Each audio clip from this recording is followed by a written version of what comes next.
Tuesday morning, welcome to the AM News. My name is Pakwesi Shandoff. The Ghana National Association of Small-Scale Miners wants government to empower its task force to complement the fight against illegal mining. Members of the association believe this engagement will cure the politicization of efforts to address the Galamsey menace. The association has trained more than 150 task force members to stamp out illegal mining activities that have destroyed critical water sources and the ecosystem. The task force of the small-scale miners was inaugurated in 2021 by the Deputy Minister for Lands and Natural Resources, Mreku Diuka, in Kumasi. But they were asked to halt their operations. According to the association, through the support of then-Sector Minister John Peter Amewu, the task force was able to make some gains. Ashanti Regional Organizer of the association, Kwekudua, says it has become essential to back the government's Galamsey fight. We have our task force. We have the men.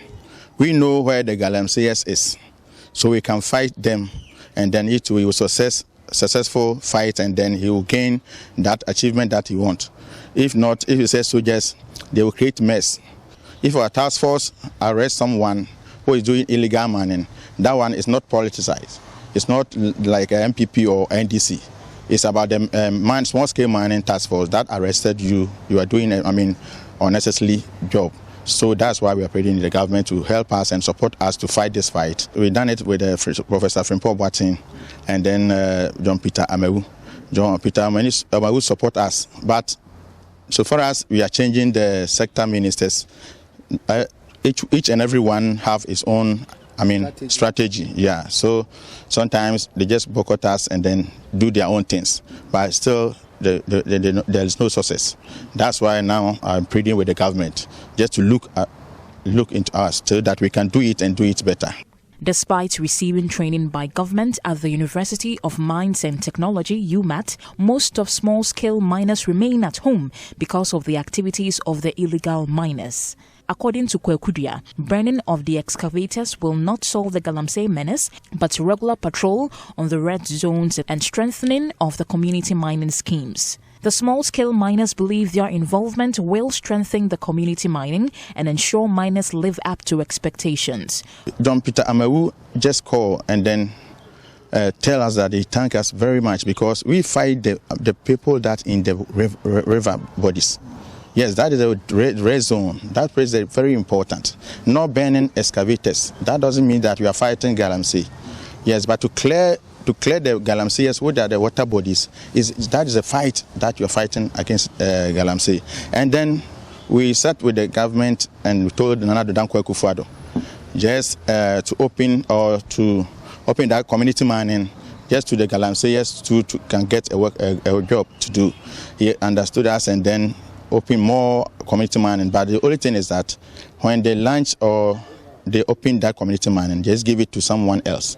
The person to sell the land, taking goodwill and so on and so forth. So if the president just came in and opened the community mining and let the Galamseyers to work inside the community mining, it will end up that Galamseyers that we are talking about or we are forcing ourselves here. Mona Lisa Frimpong reporting. Meanwhile, the United Progressive Party is asking the International Monetary Fund to add illegal mining to its conditionalities for the $3 billion bailouts being requested by government. Finance Minister Ken Ofori-Atta is in New York leading a high-powered government delegation to engage in what is believed to be the final phase of talks ahead of the rollout of the austerity plan. However, owing to what is being described as laxity on the part of residents to tackle the illegal mining menace, the UPP says its position will be on the table of the IMF before negotiations begin finally in New York. Here is founder of the party, Akwesi Adai Odike. Before I came here, I went to see a lawyer. We want to send a petition to United Nations, European Union, IMF. We want this to be part of the conditions, the strings attached. Really?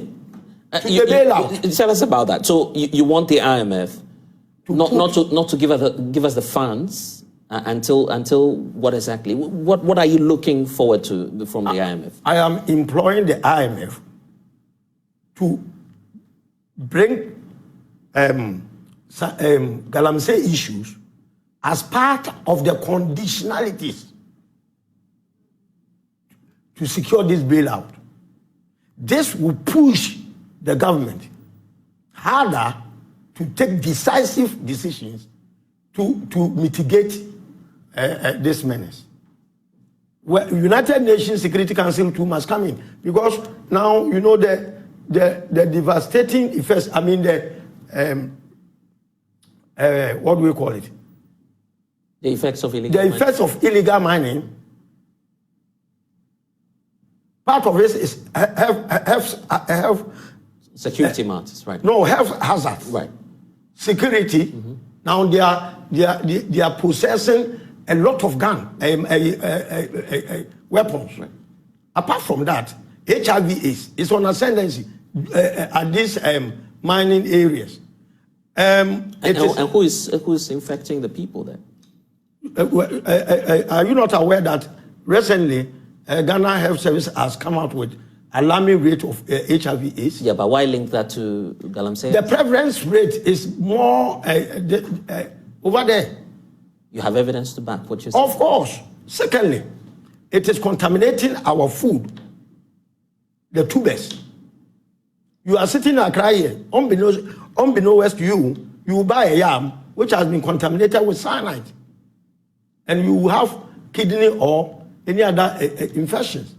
So we don't want United Nations to come with relief items when epidemic explodes in this country. So you want them to be proactive. Proactive. But I'm interested in the IMF leg, because when you petition the IMF at such a crucial time, where we understand government is leading that delegation to New York as we speak, to try and assess the funds by first quarter of next year, you're making things a bit tough for the president and his government. We need that austerity money. You agree? The government will meet my petition in New York, IMF office. Also, you're in fact dispatching that immediately? Straight away. Traders are worried about a harsh tax regime and the free fall of the Ghana cedi. They say the situation has now reached frustrating levels and want government to intervene. They blame the situation on the cedi-dollar exchange rate. Dr. Joseph Obin is president of GUTA. It's affecting us very badly. It's so negative on our businesses to the extent that we cannot even do the volumes that we normally do for Christmas, because our capital has already been dwindled, have been so depleted that we cannot do the same volumes.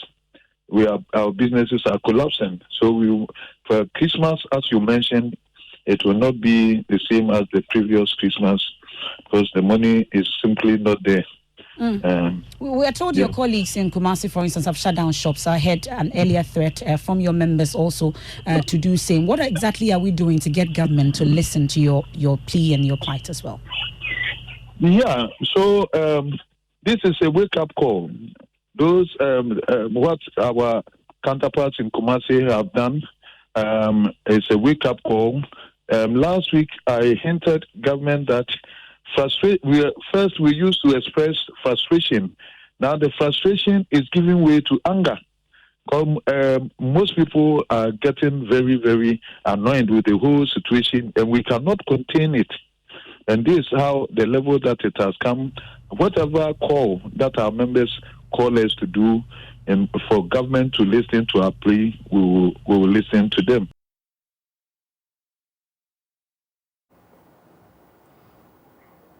The government has now introduced the rapid bus transit services, popularly known as Ayalolo, in the northern region to shuttle within the Tamale metropolis. According to government, this is to help ease the transport challenges and the cost the residents have to deal with. Martina Bugri has more in the following report. For the first time in many years, residents in the Tamale metropolis will have the opportunity to join the Ayalolo buses in the city, especially routes with transport challenges. For every route the buses ply, commuters would pay 1 or 2 cedis less than the usual fare. At a short ceremony to launch the buses, the Northern Regional Minister Sani Alhassan Shaibu said there was the need to sanitize the city following the invasion of the city by tricycle operators. He said the service will begin with 5 buses, whilst plans are far advanced to add 5 more buses next month. We all know about the situation of commuting in the Tamale metropolis. The tricycles that are popularly called yellow has taken over the city. We need to put some sanity in the system. We can only put some sanity in the system if we have alternatives. And for this reason, we have tried to introduce the bus transit system that is popularly called Ayalolo to help us improve this situation in the Tamale metropolis. Nobody should see the services of these buses as a hindrance for that person's normal business. We are in a competitive era. Improve on your service and you would have the customers. Let us try to improve on whatever we do so that we can get the benefit of whatever we are doing. We want people to become very conversant with the buses, very comfortable to ride in, and safety-wise, I think it is a better alternative.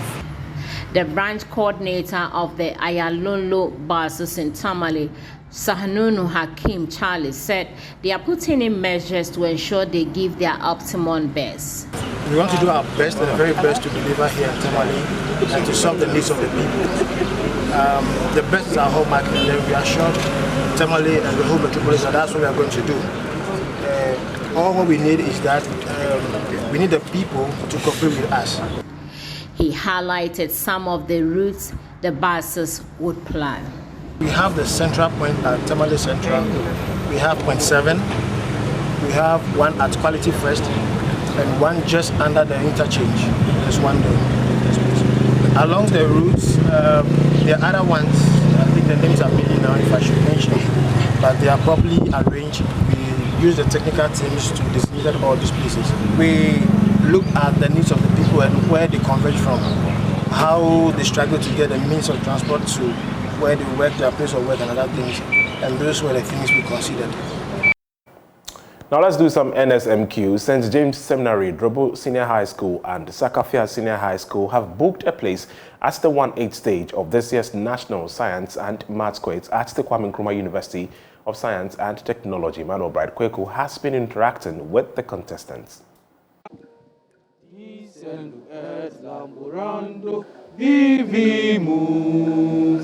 Arise and shine and come. Let us embrace superdose in fraternal unity. Raise the banner of our alma mater, superdose. That's kind of true. That's the giver of life, strength, knowledge, and experience. Thou hast nature and nourished us.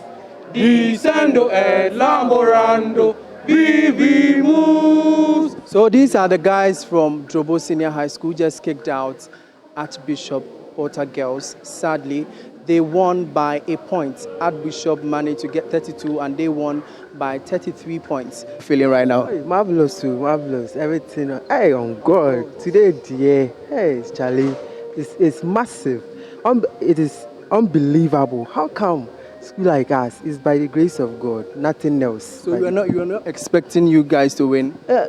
I think it was just by magic or by grace. Yeah, apart from that, nothing else. Because Archbishop Porter Girls facing us. We actually said but by the power of God, God has seen us through and we are now going to the 1/8 stage. So what should we expect at the 1/8 stage? Expect the mighty grace of God and the mighty power of God, the wonders now God is doing for us now. Expect. So what wonders will you also do? Well, on the God is working through us. He's going to do everything for us. So we are just vessels of the Holy Spirit. We don't have to talk much. You've learned so far on this particular stage. Okay, so I've learned that right now every school is preparing hard for the NSMQ competition. So we should learn very hard, no matter the school that we are meeting. we should learn very hard and then come so that we can do the contest and do it well. Okay, so was it that you were underestimating these schools, that you didn't study hard, or what happened? Oh no, we were not underestimating any school. We studied hard, like day in and day out. We were learning, but anything is capable of happening. It's a competition, so we knew that anything is capable of happening. So how are you feeling right now? Oh, I'm cool because we can be called to come for the 1-8 stage, so it's cool.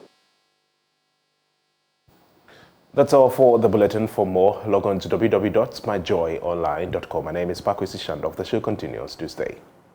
Well, a very good morning to you. Thank you for staying with us for the news review. Time now for us to get in there. But before we get into the papers, let me say a very good morning to Liz Hafen-Asari, media consultant and, of course, the Deputy Chair at the RTI Commission. Liz, it's been forever. Where have you been? I feel almost as though it had been a century. Together. I have too many things on my plate. I need to take some off, so I have time to do other things. Oh, don't do that to us. Oh, we miss you. But anyway, good to see you all decked in blue this morning. Thank you for making the time. Thank you for having me. All right, so since it's been just a while since we had a conversation, I'd just like to find out from you, what has the last week been like? I don't know whether we've spoken about the Wager flooding situation. It has eased, but it could, recur if there is more rain in the eastern belt of the country, specifically the eastern region. There also is that situation to do with the flip-flop of the Ghana cedi. And that is also affecting food prices per what we're being told. I believe it's either the IMF or the World Bank about how food insecure we are becoming, the cost of food. Ghana being one of the highest, in fact, when it comes to the cost of food. And then there is a situation with the dollar, which continues to gallop. In fact, all the hard currencies. So the dollar, the pound sterling, the euro, all galloping hard against our currency. Now the dollar is upwards of 11 cedis. Quick reflections before we get into the papers. Okay, so with the Wager floods, I'm going to be a little heartless and say that we have brought it upon ourselves, and those who are living in that space need not be there. And we have talked about it for years on end, and nobody has that will to kind of pull down the houses that are in the waterway.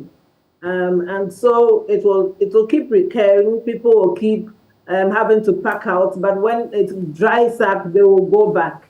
And I don't know how we are going to get them to understand that that is space that is for the water when the spillway is open, and nobody should be living there. So we have called that upon ourselves. Water will definitely find its way, no matter what you do. So if we don't move out of there, then the people will keep costing us a lot of heartache and a lot of havoc.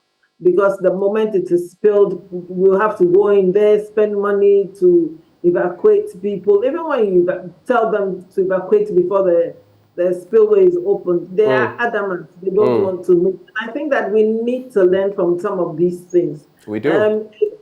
If the government would have that political will and would be ruthless and will pull down the houses in the waterways, I don't think anybody will want to go back and go and build. But we keep paying lip service to everybody. Right. So it recurs. And then we feel sorry for those who are there. We try to take them out. They go back. It happens again. And then we just keep spending money when we know the right thing to do. With food prices, it's terrible. I mean, I went to the shop yesterday, and when I put my things on the counter, the lady said, "Oh, madam, today you didn't shop at all." Then I said, "You finished?" And when she finished, she says, "Oh, madam, but you're spending about the same amount of money you spend every month." And I said, "Yes, so it's not me." So when you talk about the dollar galloping, that's how bad it is, because it has that rippling effect. Right. And even if they have imported the goods at a certain amount, the moment the prices go up, the moment dollar goes up, they transfer it to the goods. Forgetting that are going to come. Just a quick interruption. Yesterday, I went somewhere to purchase something, and that happened right before my eyes. So the lady tells me, oh, on the computer, it is 40 cedis. But on the actual thing, it is 30 cedis. And she says, oh, no, if we don't do it this way, when we're going to buy new stock, we'll not be. So she, right before my eyes, takes off the 30 CD label and puts 40 CDs there. And I'm like, wow, that's like a whopping 10 CDs. Yeah. And that's how bad it is. But yesterday I had an awakening. I listened to Professor Angela Oforiatta when she spoke on the Mental Health Day. And she talked about us being able to keep ourselves together and that it is a holistic program. You need to exercise, eat well, enjoy your life, all those kind of things. And I'm saying that when you have to work 24 hours to make sure that you have enough money to put food on your table, what time do you have for the other activities that is supposed to keep you together and ensure that you have good mental health? Yeah. So our system has made it very terrible. And so people are working 2 jobs and 3 jobs because if you have children in school and you have to raise school fees and some of the schools are reopening, and then you have to pay for feeding, you have to give them snack, then you know that it is a terrible thing to be in this country at this time. Yeah. I think for some of us, this would be the best of times. Well, not the best of times, but the best of times for adaptability. Because for me, for example, I've always done about 2, 3, 4 things. I have this main thing that I do, but for example, I do my translation stuff here and there, English, French, Spanish, I do my MC gigs. And if it weren't for some of those little bits, trust me, it would be, because what you were earning 2 years ago, a year ago, that same amount, its value has been eroded by about 55, 60, 70%, depending on what you're getting. So the value you were getting, let's say in 2020, for what you're earning now, has been clearly eroded. So you would see that, like you're saying, you're still coughing up the same amount of money that you would spend a week or a month, and yet you're getting precious little for the same value. And so it is a pretty tricky situation. And this is where, sometimes yesterday, and I'm sure maybe this weekend, my colleague Samuel Kojo-Brace will share with us. We actually... Yes, but you see, you can do 2 or 3 things at the same time. What about those whose job keeps them, No, I get it. I get it. But I have to squeeze in. It's not as though it were a comfortable situation where if I have to do some of this work, the last time I did translation work was just about a week and a half, 2 ago. I had to spend my night. I didn't sleep. Something has to give. That's the reality. I didn't sleep. Yeah. And that morning, my producer is aware. I had to try catch up very quickly and then, forward the requisite documents. It is what it is. Somehow the ends must meet. And if you have a family, then it comes to neglecting the children at some point because you're so fixated on making sure that you're providing for them and you don't have that time to pay attention to them and the things that they do. Yeah. So it's a very difficult balancing act. Well, let's get into the Daily Graphic newspaper now. Financing, teaching, learning, support local solutions for education. President tells UNESCO. And President Nana Addo Dankwa Akufo-Addo has urged the United Nations Educational, Scientific and Cultural Organization to support member states to develop sustainable homegrown financial solutions for their educational systems. That, he explained, would ensure that education remained a priority on the development agenda of countries and secure the brighter future member states yearn for. President Akufo-Addo, who has been appointed the domestic financing champion of the Global Partnership for Education, made the call when he addressed the 215th meeting of the Executive Board of UNESCO in the French capital, Paris, yesterday. We also know that he is there to be conferred with an honorary doctoral degree. I think the 3rd that would be conferred on him. I saw interesting reactions to that on social media. But before you come in, there's Agrada charged with charlatanic advertisement. That story is on page 20. Would you happen to know Agrada, Liz? No, and I pay her no mind. Oh, but you've heard of her? Yes, I have. Okay, from Sikagari to money doubling now. But an Accra Circuit Court yesterday remanded the founder of the heavyweight champion international ministry at Wager in Accra, Patricia Asiedua, aka Nana Grada, for 3 days over an alleged money doubling scam. She was charged with 1 count of charlatanic advertisement and 6 counts of defrauding by false pretenses when she appeared before the court presided over by Samuel Bright Aqua. The accusers, however, pleaded not guilty to the charges. The prosecutor, Assistant Superintendent of Police Maxwell Opon, said the accused in a quest to deceive members of the public that she could double any amount given to her, advertised the money doubling scheme on Today Television. Mind you, so we're talking TV here. I'm intentionally broaching the subject because of the space in which you operate. So Today Television and some social media platforms. 6 complainants, according to the prosecution, gave amounts ranging from 230 cedis to 760 cedis to Nana Grada under the pretext of having the money doubled. ASP Opong said the police were authenticating over 50 complaints against the accused. So those are the facts of the matter. And for me, it's quite a conundrum. First of all, this person advertising on TV and getting a slot, I don't know. And then there's a whole bit about like the Securities and Exchange Commission and all the other, bodies that should be concerned when people of this nature are putting out such adverts in terms of giving a warning to the public, among other matters. Then there's also the thorny issue, finally, of the police service. And we've been told that there's a particular police station, I've forgotten the name. It's practically every week, every 2 weeks, complaints are lodged along these lines against Nana Grada. We had to wait till people had been fleeced. We're always reactionary rather than proactive. Your quick reactions. I really don't know what to say. But again, it goes to tell us the kind of situation that we are in. I asked whether it was laziness or stupidity that made the people take their money to her. But again, you know that people are in dire need of stuff, and so they're very vulnerable. Anything told them, they take it hook, line, sinker. Again, is it because we are lazy that we think that we can make money overnight? And so somebody promises to double your money and then you take what is in your hand and give to them. What happened to a bird in hand is worth two in the bush. So you want to ask all those questions, and you want to ask why she's using the TV space. Again, it comes back to us not vetting content of what is going on air. So anybody says anything and puts it on air, and then people buy into it. And so the media, again, is being used for other certain people's ulterior motives instead of being exactly what it's supposed to be for, informing, educating, and educating.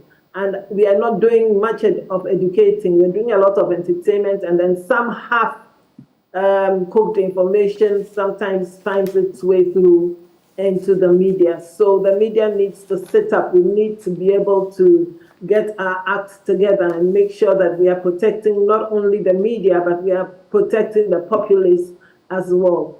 As for the police and complaints, sometimes they are so overwhelmed with the number of complaints, or sometimes they just don't care.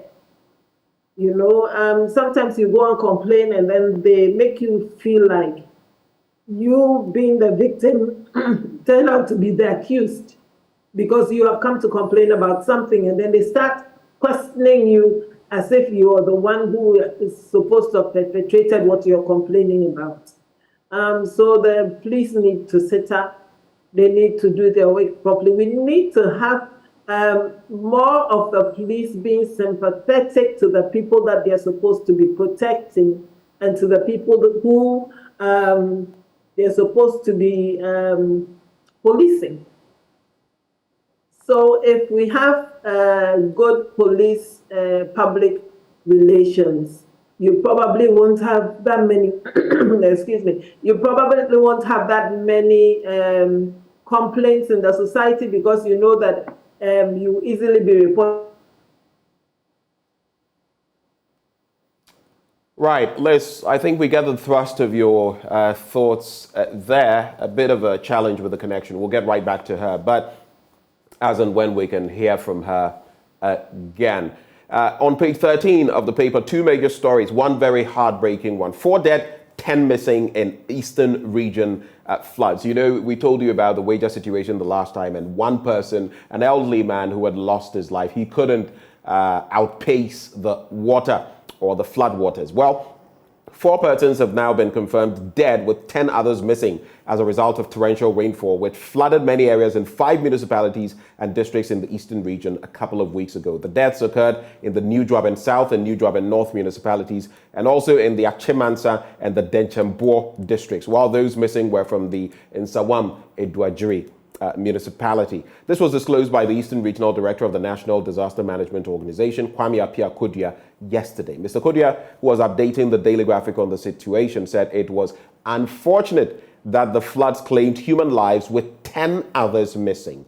He indicated that NADMO was trying its best to locate the missing people. Mr. Kodia also said his outfit was still assessing the situation, noting that so far 17 municipalities and districts in the region had been identified as having been affected by the floods. Really sad situation there. And for those whose relatives lost their lives, I mean, the relatives of these people, we condole with you. Our sincere, heartfelt condolences. This is a hard one to take. It rains. There is a little situation, and death ensues. Really sad. And we pray that the missing people will be found as well. But beyond the prayers, let's act. Let's do what must be done to ensure that maybe, we can get them back safe and sound. There's also on that same page, Special Prosecutor investigates Akonta Mining, Charles Bissiu, among others. That's a crucial area we're looking at this morning.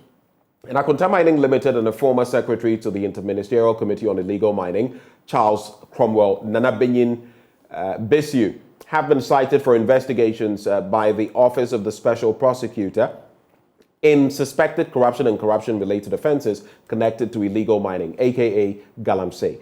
Also being investigated by the OSP are some officials of the Lands Commission, the Forestry Commission, the Ministry of Lands and Natural Resources, some mining entities, individuals, and political party officials. However, their names were not disclosed immediately. Persons of interest to the OSP's investigations include Mr. Bissiu, who is also a former presidential staffer.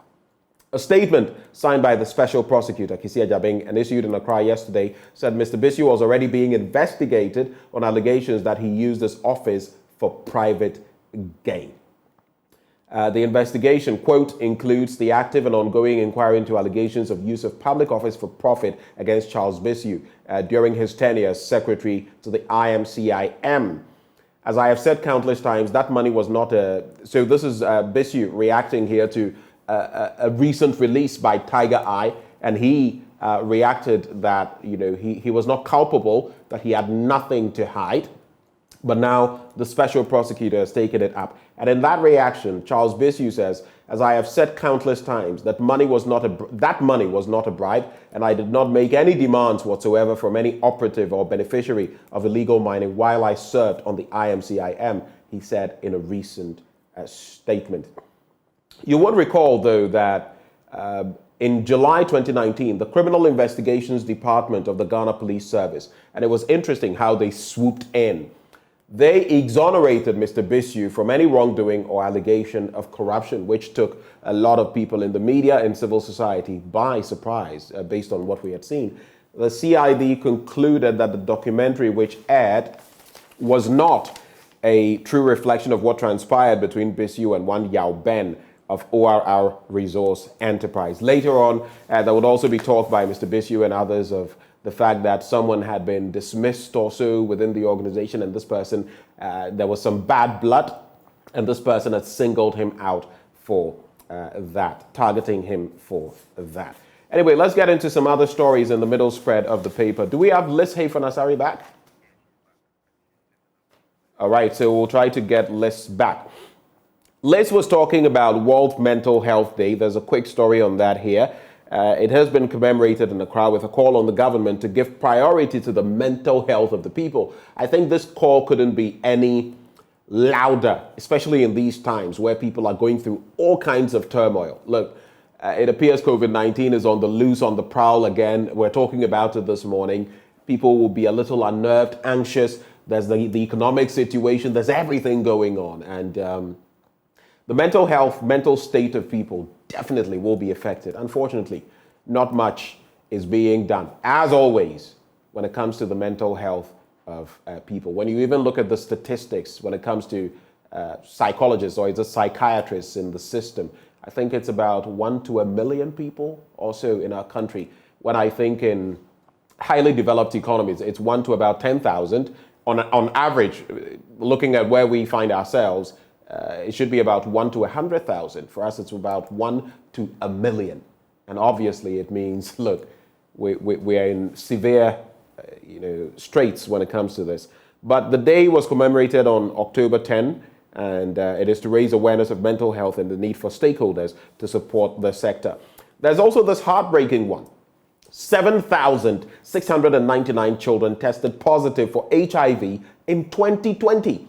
7,699. That's basically 7,700 children testing positive for HIV in 2020.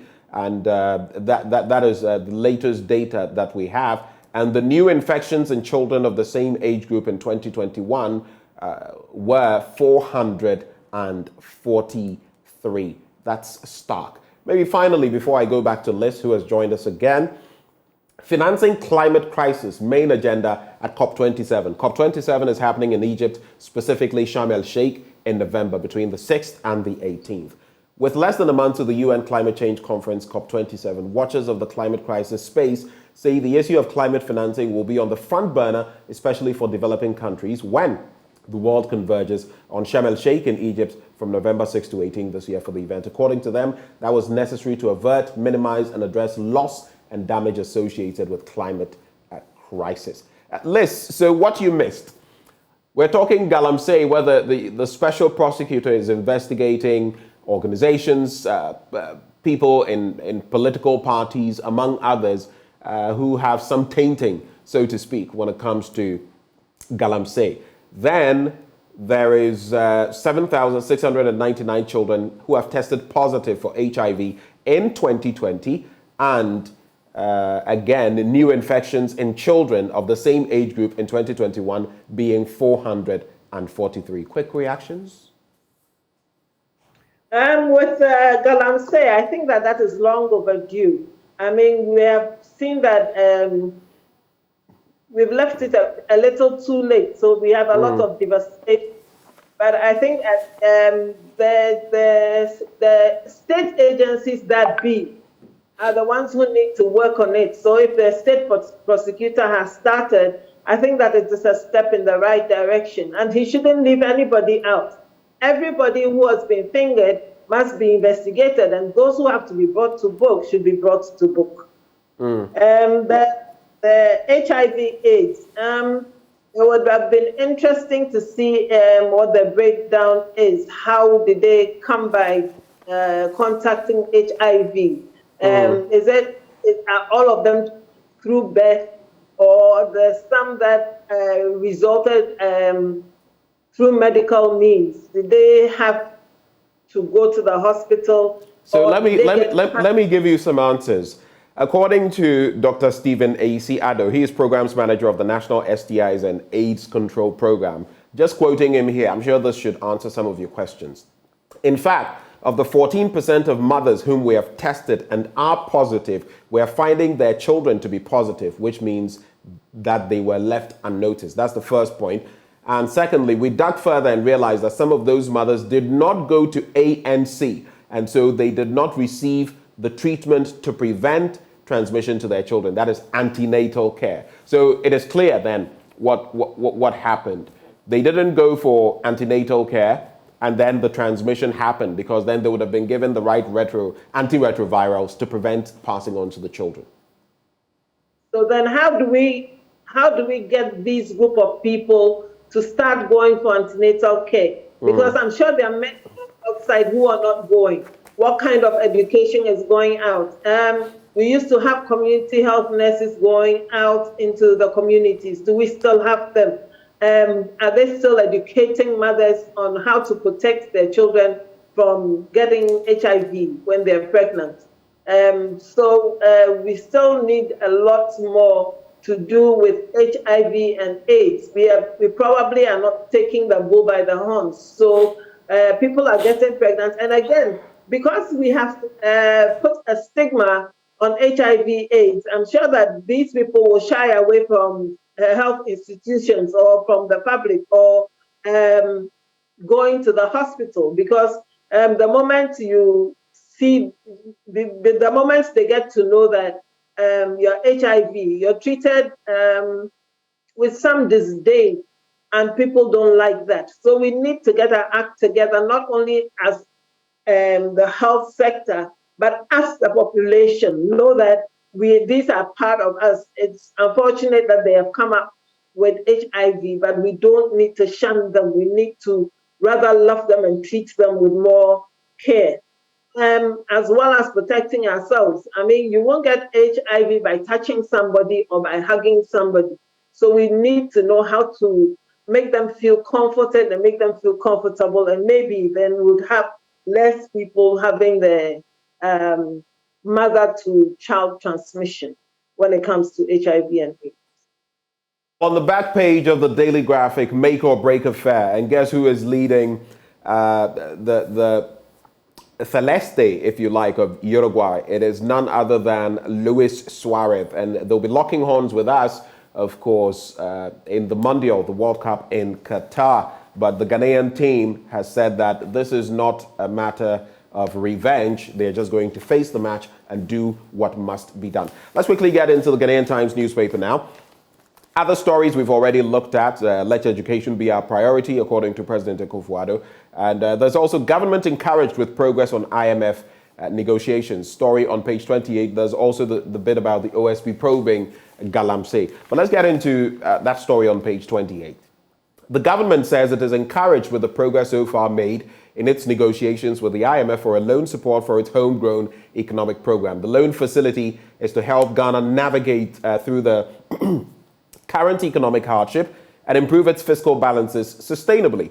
Mr. Ken Ofori-Atta, the finance minister, said the government remained committed to working tirelessly to create a stable and resilient macroeconomic environment. I'll just ask you a pointed question, Liz. Recently, the World Bank told us that, look, our central bank had failed us by not acting quickly. The central bank, of course, disputes that. Our currency is still the worst in Africa, second worst in the world. We're still second when it comes to being that country at the highest risk of defaulting on our loans. We don't know. I mean, when it comes to debt sustainability, the economists will tell us we are not there. And that also precludes the IMF from giving us a program. It appears everything, I mean, take out inflation and everything. The economy, I don't know. How hopeful are you that this entire IMF enterprise will yield any results for Ghana in the first place? How hopeful am I? Am I hopeful or am pessimistic? I still maintain that we need to look inward. We need to look at homegrown solutions. The IMF, the World Bank have still been financing some of the projects that we have engaged in. But are the projects coming to kind of help us improve our GDP? When we talk about debt sustainability, the monies that we collected, were they for consumption, or we have invested them such that tomorrow it will yield something that will put us in a more comfortable place? I think that we haven't looked well enough at the things that is costing us and causing us to sink deeper in debt. And I still am waiting to hear that maybe we've cut imports and we are using more of what we ourselves have produced. I'm not hearing anything like that. I'm still waiting to hear something like, okay, there are austere measures, so we can't do all these parties and all these refreshments and all these things.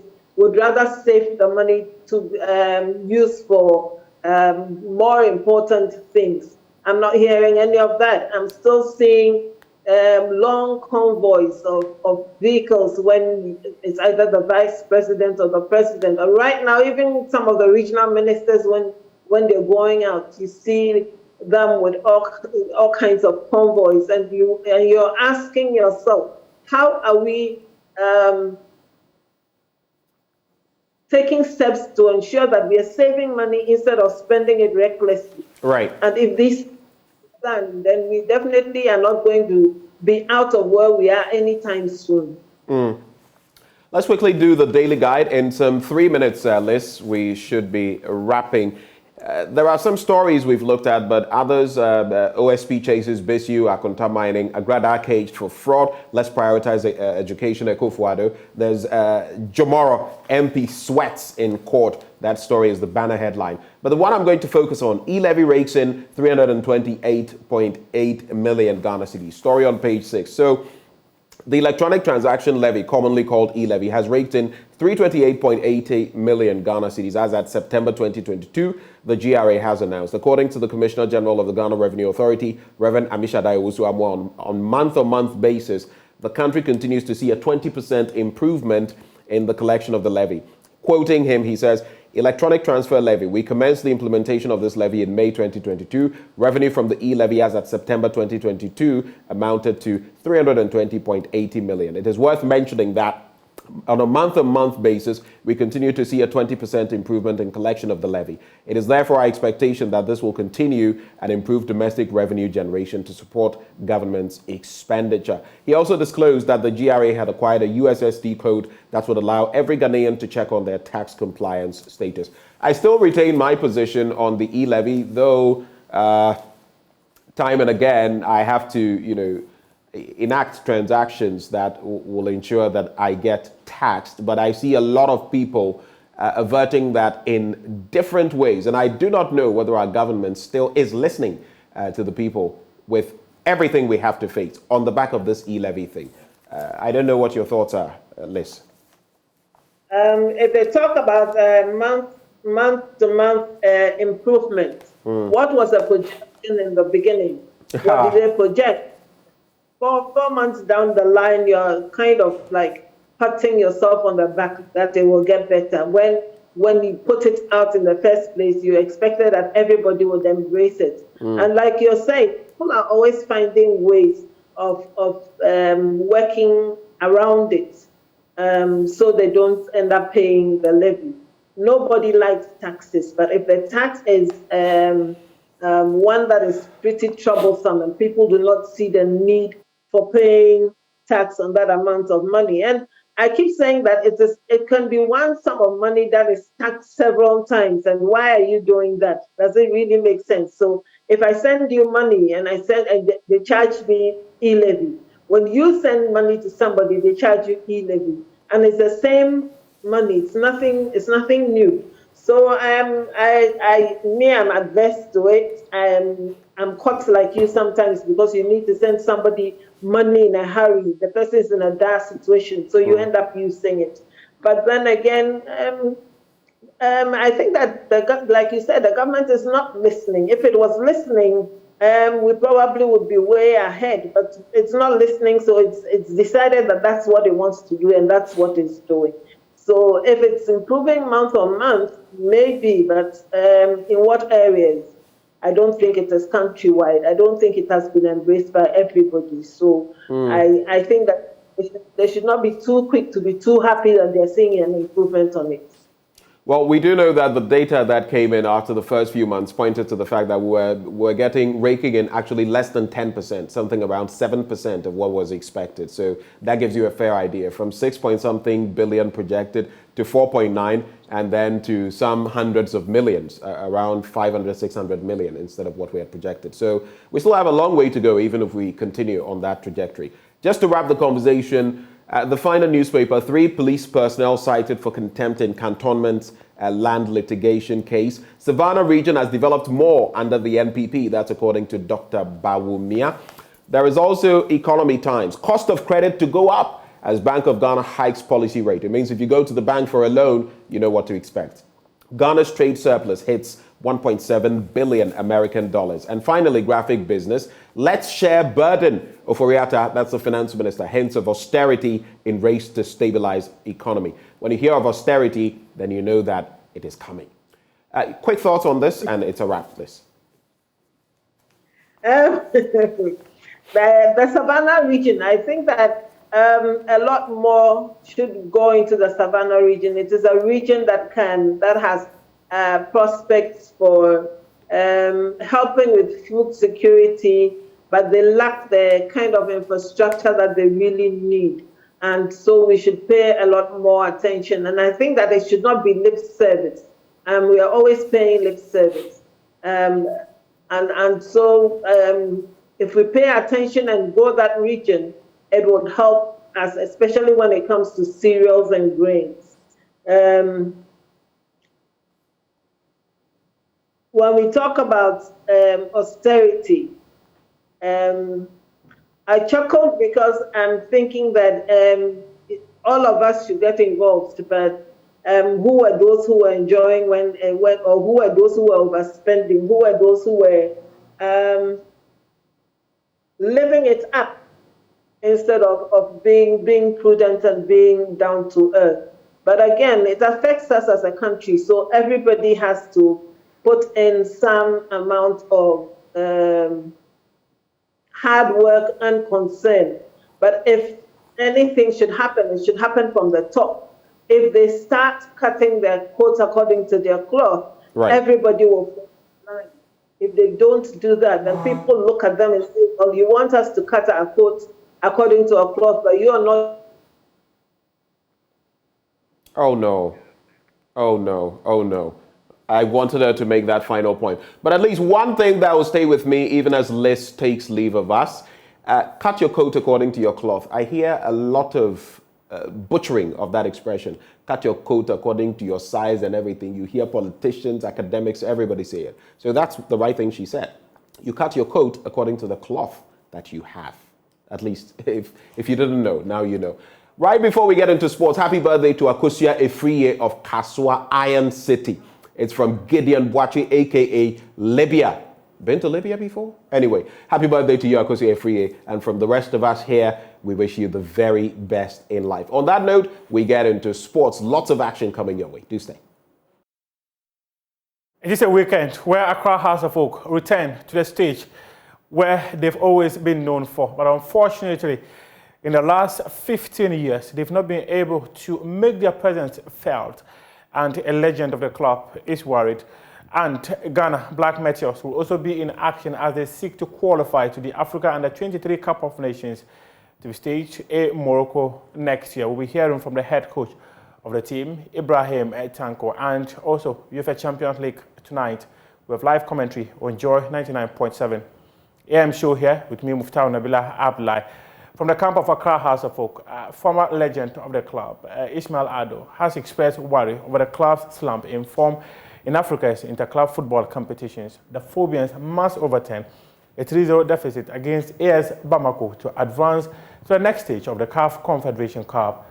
The Phobians, who have not reached the group stage of any CAF interclub competition since the late 2000s, has seen many people worried about their output, and Ismail Ado, who was instrumental in the club's continental glories, want things to change.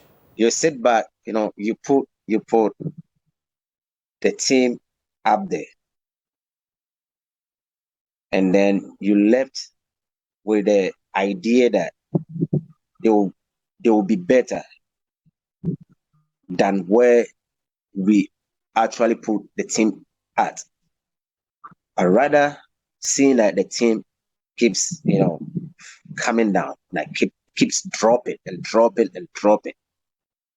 Hey, you sit back and you ask yourself, what are they doing? Black Meteors coach Ibrahim Tanko is confident his team will qualify to the Africa Cup of Nations to be staged in Morocco next year.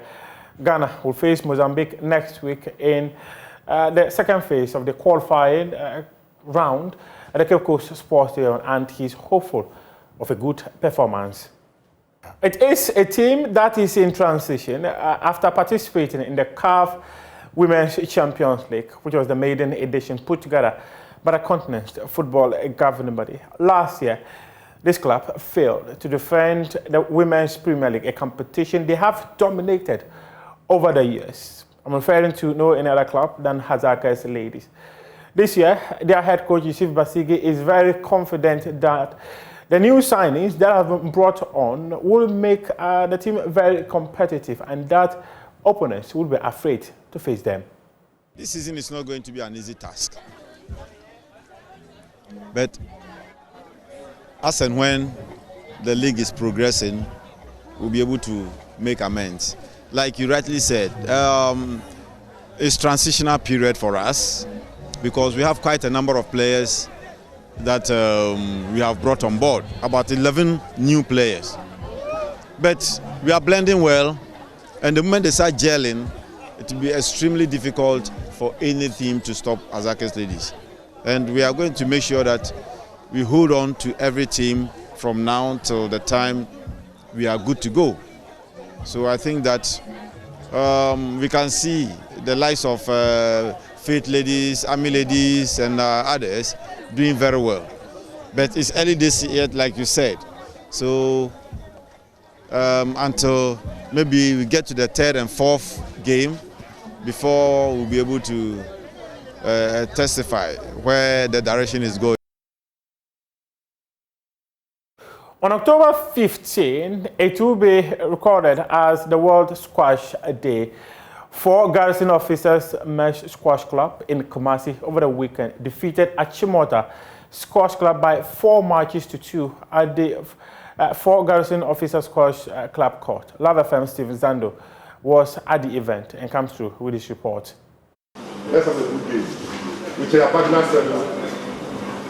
Love. The encounter dubbed the Sono Invitational Squash Friendly match between these 2 squash clubs in Ghana saw participants, both young and adults, bring their expertise to bear in a fun-filled atmosphere. Players of the squash club in Kumasi were thrilled with a win over their counterparts from Achimota. Some of these participants spoke to Love Sports after the games. The game was very, very interesting, even though some of us lost and some of us won. I'm going to train a lot now so I can become even much better. I want to thank the Achimota team.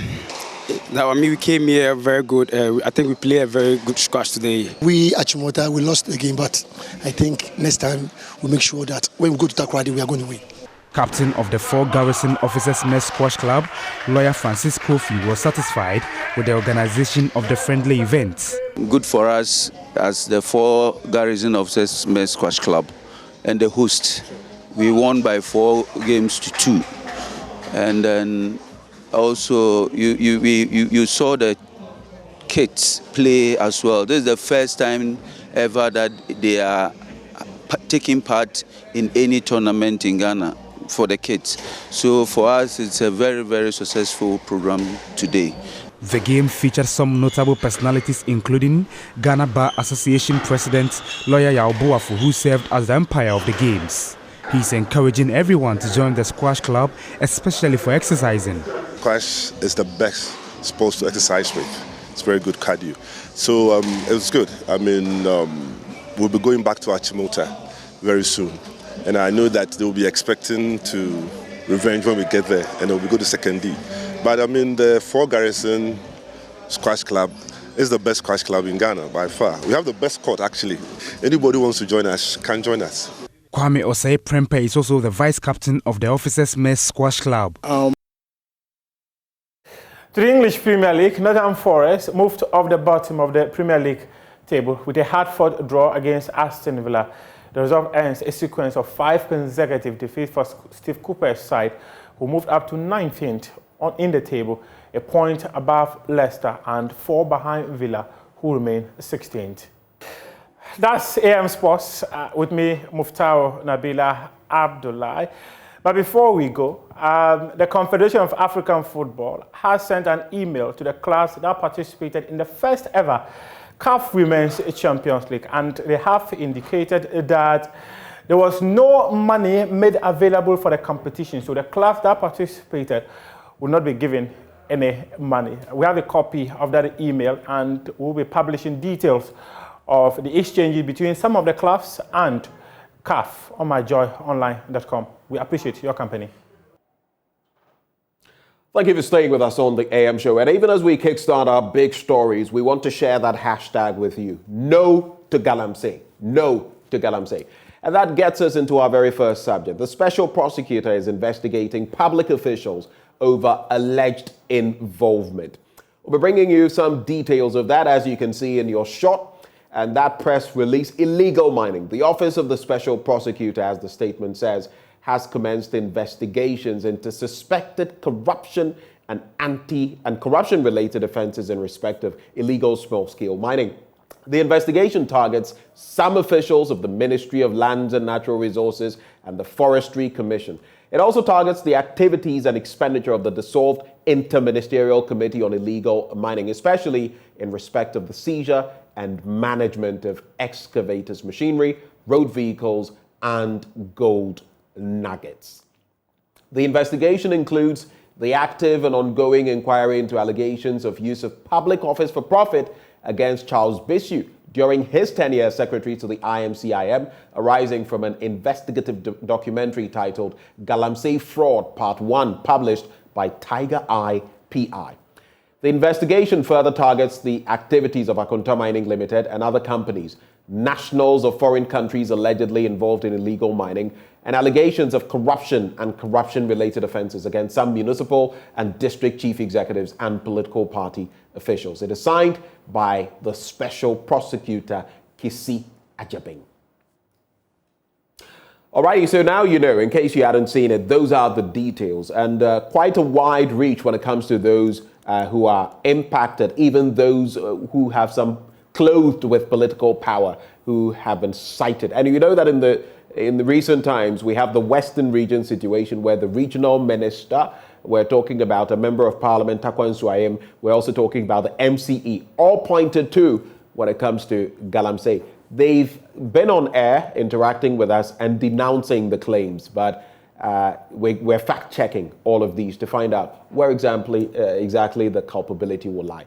But joining us for this conversation, we have Edem Senanu. He's an anti-graft campaigner. And we also have Elizabeth Van, who is with the Ghana Environmental Advocacy Group. Also joining the conversation, Abdul Razak Al-Hassan. He is Director of Communications with the Ghana National Association of Small-Scale Miners. Lady, gentlemen, a very good morning to you. Thank you for joining us. Good morning. Thanks for having us. Good morning for having us. All right. So let's start with Edem. We're talking about the fight against graft, in this instance, Galamsey, and no one needs to be told how it is despoiling our land, our water bodies, and everything else. But what do you make of this latest? It's not as though the OSP were now starting some of the investigations. Like the Charles Bissiou one, it's been ongoing, but it's been put forth now. We have Akonta Mining and others in there. How do you assess this latest move by the special prosecutor? Well, I think that this particular intervention is a critical one because of the players involved. Mind you, the president had put his presidency on the line in his initial comments, and yet we had seen many of his men fingered as part of this particular issue of Galamsey and its impact on the environment. Right. And so you needed another entity, independent and objective enough to say, look, we're also looking at this, so that you're quite sure that any such persons who are walking the corridors of power and yet are involved in this and are trying to hide can be flushed out and also face the rigors of the law. So I find this intervention a very important one because it gives us much more confidence that any underhand dealings that have happened, and some of these names have already been in the public domain, but nothing has happened. As you said, some have even come out to completely say this is not true. However, the evidence that some investigative journalists and the rest have put out are compelling. So it is important. It's a very worthwhile intervention by the OSP. and we are delighted that they have come on board to take a look at this matter. Elizabeth, for you, how enthused are you by this latest development, and what are you hoping to see emerge from it? I'm glad, and thank you for the question. I am glad that the OSP has stepped in. My concern, though, is that normally when these things come up and it becomes, the news item of the day, we would have investigative body like the OSP would come in and say we are investigating. We have the Accra, what is the name? The Forest Reserve in Accra, Achimota issue. We've had a few things like that. And eventually, once the cameras go and everyone goes to sleep, it looks like those things die a natural death. So my expectation is that this is not just to hush everyone and say, oh, let's wait for the investigation. It's under investigation. No, we are not going to let this stay at it's under investigation.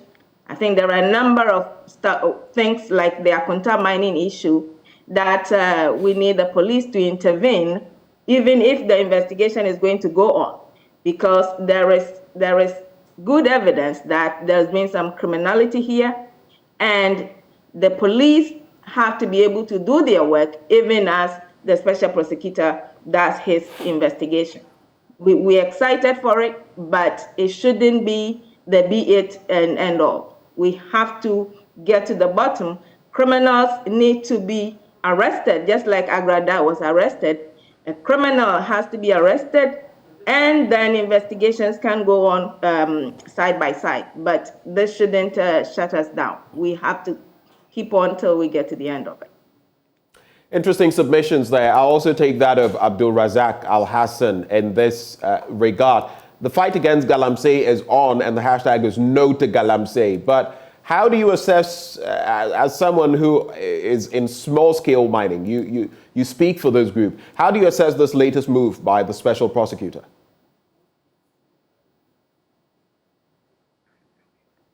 Abdul Razak, you would have to unmute for us, please. If you can hear me, Mr. Al Hassan, please unmute. Yeah, can you hear me? Better now. Please go ahead. Good. It is a call in the right direction by the special prosecutor, but to me, it's even long overdue. Because if you look at the issues being cited, I think Charles Bisu is over years ago that we've had these things coming on, and Akunta is also part of these things, and all these allegations that are coming on. As a nation, we're supposed to investigate this thing and come out to a conclusion, so that we'll be very sure that these are the culprits who are going around doing things which are not good in the country. For example, Akunta one, for instance, I would have expected that there should be an arrest by now, because there are so many evidence all over. So it shouldn't be like, wait, let's do investigation. Whilst we are investigating, there should be an arrest, so that at least the name small-scale mining will not always be on the limelight. Always small-scale miners, but people that they are mentioning are all not small-scale miners. So if they are not small-scale miners, the investigation must come out so that we will know the right people or the people who are behind these illegal activities, and then we'll see the way forward. And it shouldn't be like a rhetoric. They will come, talk plenty. At the end of the day, we are investigating, and then that ends it. It shouldn't be put under any carpet. Let's investigate well. Let's come out with the results so that we know the culprits who are always behind these shameful activities. Are you saying that you suspect there could be, I mean, this could be a 9-day wonder, we just put it out there and then we sweep it under the carpet? Is that what you're suggesting?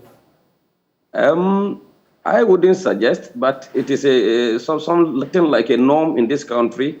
We hear many times that, oh, we are doing investigation, and before you realize, you will not hear anything about it. We can cite so many examples. Like I just told you, there are investigations which went on this Charles Bisu thing. Before we realize the thing went to, we don't even know where it ended. And then he came out claiming that they've cleared him. How does he come out to say they've cleared him? And now special prosecutor is bringing this issue back again. Somebody they've cleared. Why are they bringing it? So we need to understand, and they should come out clearly, follow due process, let the investigation go well so that we'll know the culprits who are behind these illegal activities.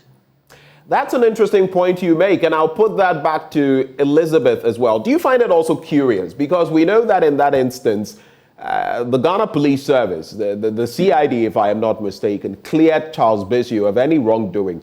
But here we are back in the fray, and many people, CSOs, individuals, media people, found that rather curious. Here we are again tackling the self-same issue. In recent times, Tiger IPI, Anas Arimeyaw Anas, has come out with a statement on that matter. Charles Bissue has responded to that with his own release. But do you find it curious that the special prosecutor is going back to that issue that supposedly had cleared Charles Bissue? I'll start with you, Elizabeth, and put that same question to Adam Sinan. It is very, very curious. And like Mr. Al-Hassan said, there's a lot going on when it comes to the small-scale mining sector in this country that just isn't, it doesn't make any sense. And you can even see, you must be hiding under a rock to not see that there is a lot of cover-ups, there is a lot of things being done to just blow wind into the ordinary person's eyes so that whoever gets to benefit from this continues. And we can't keep fooling ourselves. This country has to get back on its 2 feet and look at what it has done about this whole process. We have seen on video somebody taking a bribe, and it wasn't like some small thing. It was a full-on investigative process that the president himself had said, this is how I am going to get rid of corruption in this country. And when this thing came out, there were this back and forth here and there, and then it just vanished out of the public's view. For this man to come back again and then claim he's been cleared, and then we are back to now the special prosecutor looking into it. It's a laughing stock. And so he now that he's coming, we expect things to be laid out. We shouldn't be hiding, we shouldn't be covering up criminals, because then we are not going to solve this problem.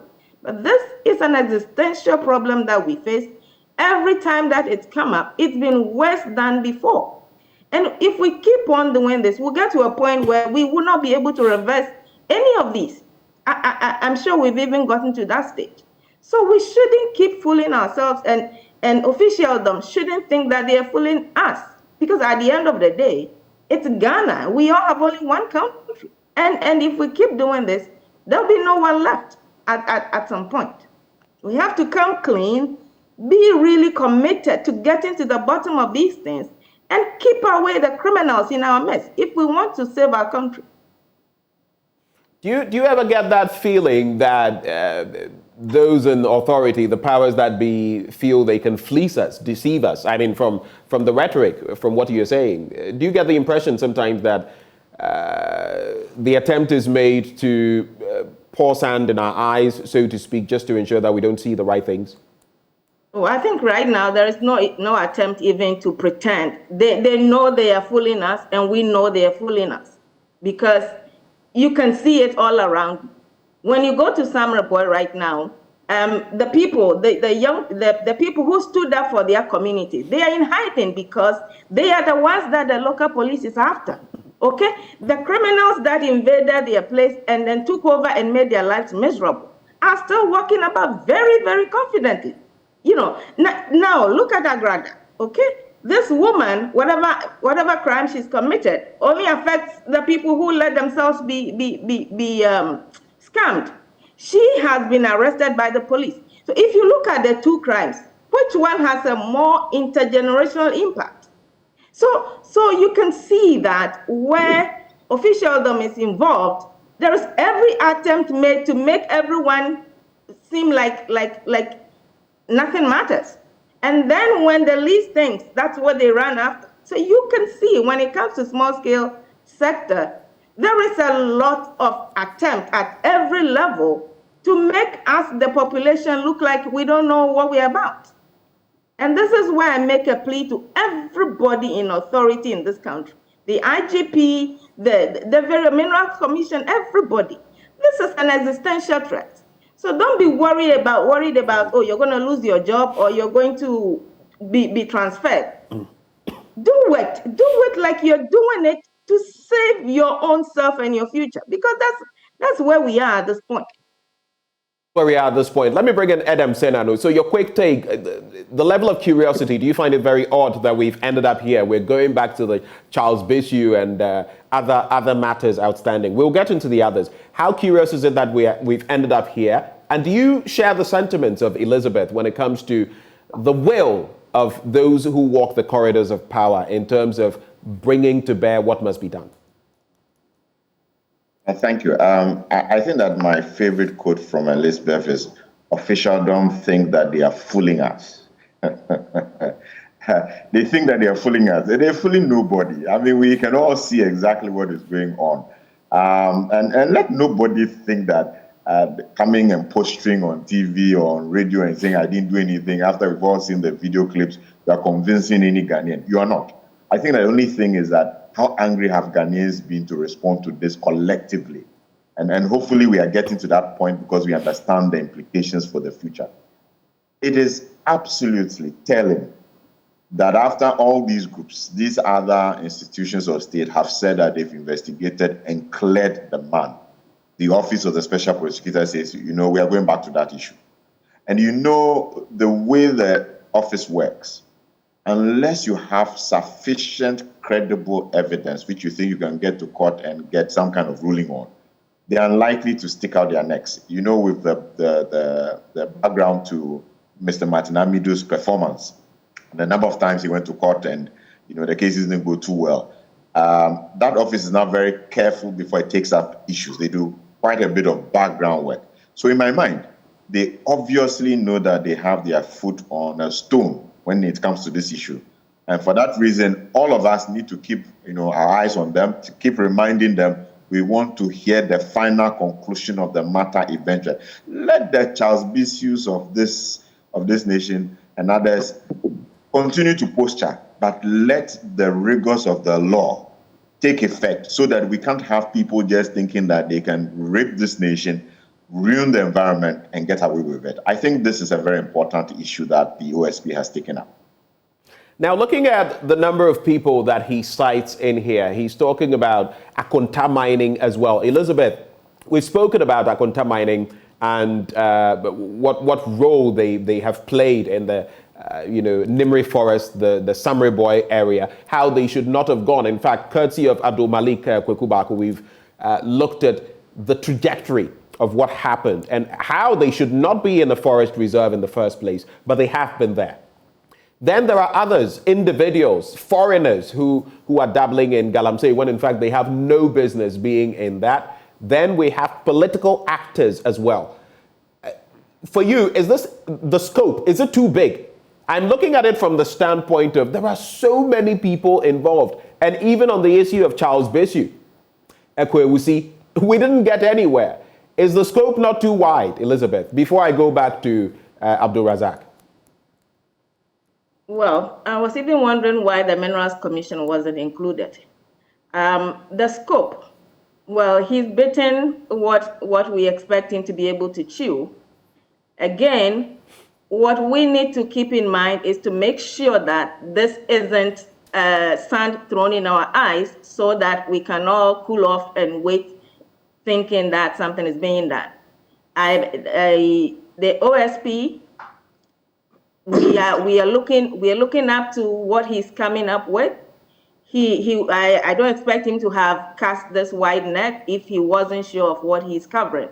But again, we need to be focused. We need to stay on top of this and continue to get the IGP, whether if he's asleep, he must be waking up now, because even yesterday's part 2 of Erastus's documentary, it must wake even a dead person up. So the IGP should be up and also start doing his part. The OSP can continue with what he's doing. I expect he will get all the resources he needs to get to the bottom of it. Even the Minerals Commission, a lot is happening there as well. So this thing to be investigated can take a whole amount of time.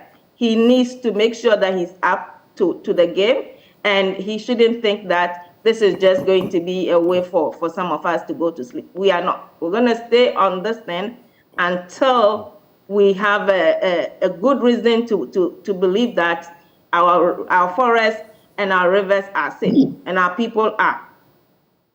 Abdulrazak, for you, when you look at the scope, is it satisfactory for you, looking at the people that have been targeted, not just individuals, organizations as well, and some of these even being looked at retrospectively? Are you satisfied with the scope, or what else do you feel that the OSP should be targeting? My brother, I think it's very wide, and the office job, I will not sit here and then determine what they should do.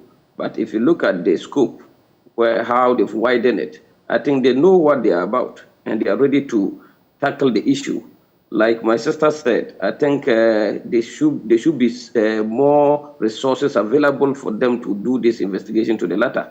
Because if you look at Akonta mining and those, if you look at the government, the slogan they brought about this no-go areas, like forest reserves, water bodies, and those things, it was a slogan which they brought. And if it is a no-go area, and people decided to get into that same forest, whereby we're having forest guard, we have forestry commission and those things, it is a cause to worry. So we are hoping, as an association, as small-scale miners, that special prosecutor would do diligently and make sure that all the corporates behind these things will be named and shamed, and even prosecute them and make sure that those who are supposed to go to jail should go. So though the scope is wide, but we can trust the special prosecutor that he knows what he's doing. That's why he opened up this wide investigation. And we are hoping that things will come up better, and then the nation will know the destroyers of this country. How interested are you? And you've had cause time and again to mention that you are unfairly targeted, you the small-scale miners, because everything is painted with the same brush of illegal mining, small-scale mining. How do you feel about some of the issues that have been brought up? Akonta mining, for example, they are not supposed to be doing what they are doing on a large scale like they are doing it, but they are. Does that feed into the problem that is created for you, the small scale miners? What are your expectations on Akonta mining, for example, specifically? Yeah, thank you, my brother. I think as time goes on, always we've been raising this issue. When we are tackling mining, it should be mining in general. But when we specify small-scale miners, small-scale mining, Akonta mining, for instance, let's go to Minerals Commission, the Ministerial, and everywhere. They are not small-scale miners. And this distraction which went on, people still brand small-scale, that, oh, small-scale illegal mining, small-scale illegal mining. Meanwhile, the concessions given are all large-scale people. So the name small scale should be exempted. And if we are tackling illegal mining, it should be illegal mining in general. Whether you are small, you are medium, you are large, if you are doing illegalities, the law must take its own course. So Akonta mining, we as an association, we thought and believe that by now somebody must be on remand. But till date, we are not hearing anything. So our name, the tag of our name, we are uncomfortable with it as small-scale miners because we are businessmen who are residents in this country, and small-scale mining is meant for only and only Ghanaians. So if you look at Akonta mining, the people they went to meet and do things, there are so much foreigners among them, and all the foreigners who are part of this game, they are not supposed to be in this our sector. So always mention our name as small-scale miners, tagging us as if we are the destroyers. I think the names are coming out. And as soon as possible, there are more which are yet to come. Akonta is just one of them. And the government should act now for us to know that, yes, the small-scale miners, they are not the destroyers or the destructors, but rather there are big wigs who are behind all these things. Adam, there are some names that are not on this list so far, names that we just got wind of in recent times. And we're talking about those cited by the Dompim Pepesa chief, that is Nana Penyin IV. I'm talking about the Western Regional Minister, that is Kwabena Ochre Dako Mensah. There's also Takwa Nsuayim Member of Parliament Mreku Duka, who is also a Deputy Minister for Lands and Natural Resources, and MCE Benjamin Kessie. Now, according to this chief, and all three of them have disputed the fact that he is a chief, but it appears the people in the community also have some affinity for him.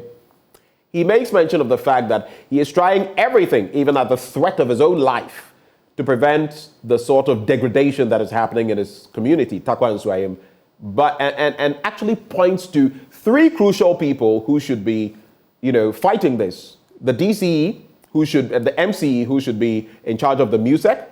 We're talking about the Member of Parliament, and we're talking about the regional minister who would be in charge of the RegSec. How curious is that? And I'm sure you've heard the reactions from them. What is your positioning on this so far? Well, the truth of the matter is that when we have such feedback, the conflicting, statements from different parties only point to the fact that one needs further and better particulars and that adequate investigation should be done. I was going to put a question to you about why we don't have the Ghana Police Service here to ask them what is the progress on this Akonta, why has anyone been arrested? I think it's the same kind of approach we should take on these issues. Who are the duty bearers? If the regional minister, let's get the regional minister online right here now. Ask him, you are in charge of RegSec. What has happened? Why did this situation come up? So that we are not dealing with speculative information or one person's opinion, but we can draw some objective conclusions on these matters, especially because we know how very dangerous what is going on is to all of us. So my take simply is that at this point, we need further and better particulars. Ideally, can we get the police to respond to what is going on? Has anyone bothered to investigate? Because these are matters that clearly are criminal in nature, and we should be able to ask the questions as citizens of the country. For you, Elizabeth Va, what is your take on that? That's exactly what my brother who just spoke has said. We need the people who have been mentioned here talking to us about their role in this. Look, these people are powerful. When you go to the local government level, the regional minister, the MCE, and it happened to be that the MP for the area is also the deputy minister for lands and minerals resources. So you cannot bypass these three people and get anything done down there. So for this to be happening in this man's own backyard, and it has continued to go on. We've kept an eye on Bonsa and Nui for as many months as possible. There are people within, there are key members within my team that are always keeping an eye on that place, and nothing changes. It gets worse and worse and worse, even as the deputy minister runs about from one place to the other, trying to go put out fires at other places. Physician, heal thyself. So if this man really isn't somehow connected to what's going on there, I'm sure things would have happened so far. So like my brother said, we are not here to conjecture. Get the right people and get the police. They have been missing in action where it matters most. They have to be they have to tell us what they are doing and why they seem so powerless in some instances. Before we wrap with what the OSP says and what the way forward would be, I'd also like us to look at a quick a document that came out emerging that, of course, from the Attorney General's Department, prosecution of illegal mining cases in the Eastern region. That is what it's titled, and it talks about 187 persons jailed in the Eastern region since 2017. I'll just run some details of that by you.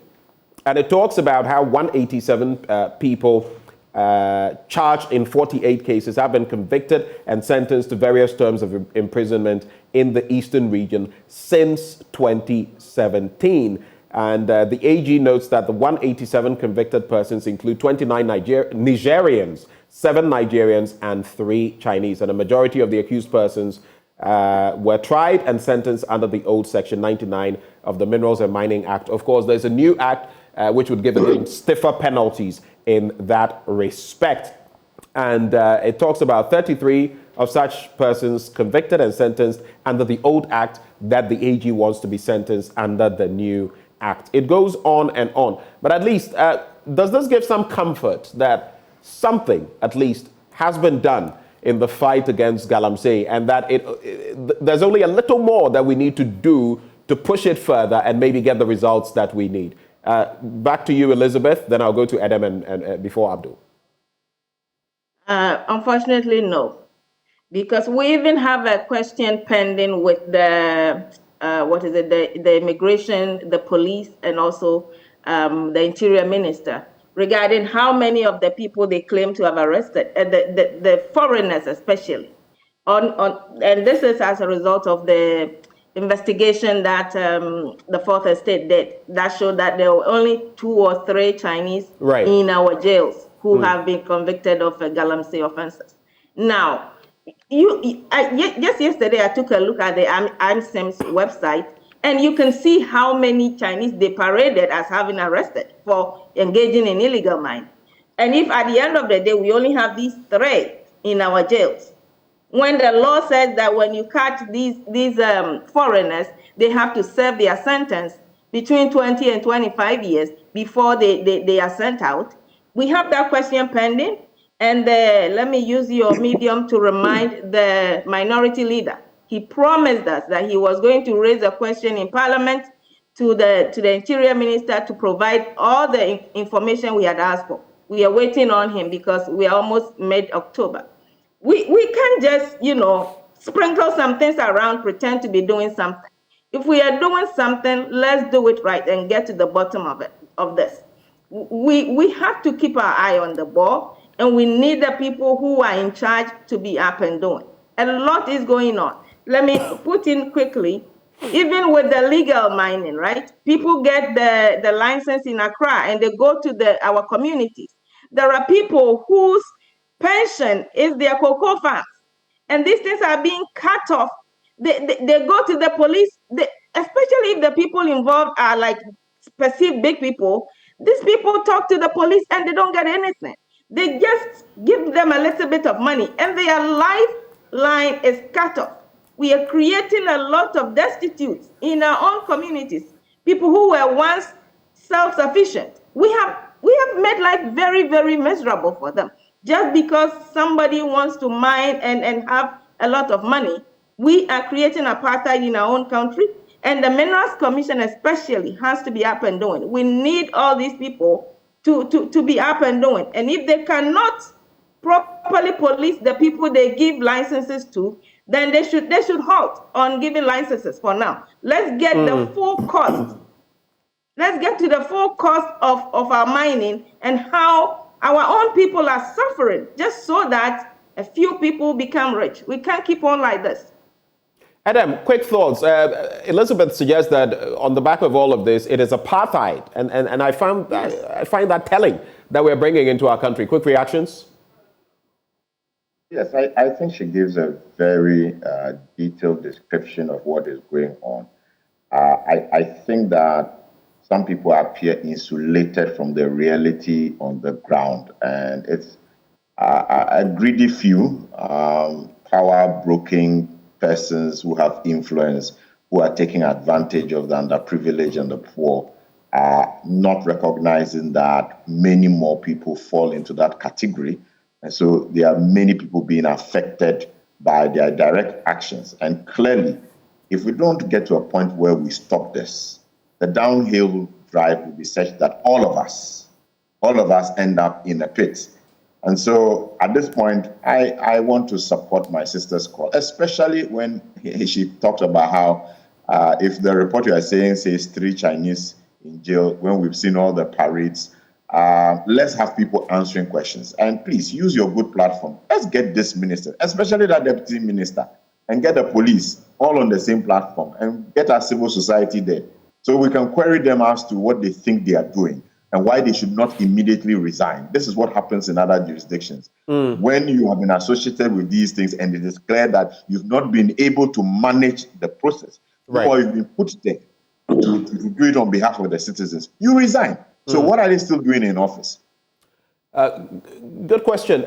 Abdulrazak, I'll take your final comments, in fact, the final comments of all of you, but I'll also give room for quick thoughts on the seizure and management of excavators, machinery, road vehicles, and gold nuggets, as the special prosecutor puts it. What are your expectations?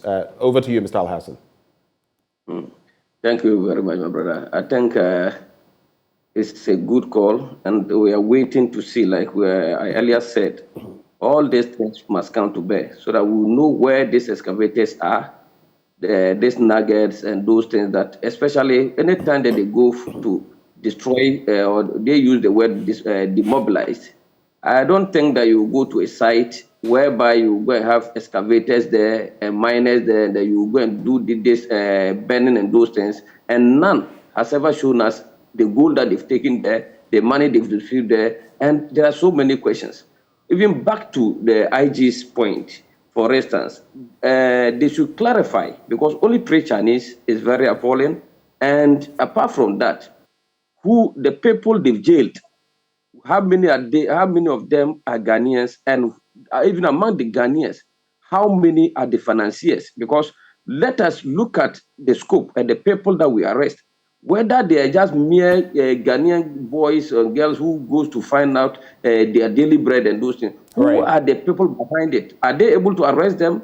Are they able to jail them? We need to know all these things. There are so many questions. The police must come out to let us know the type of arrest they'll be making. So we are hoping that we'll have a good results and to clear some of our names as small-scale miners. We are hoping.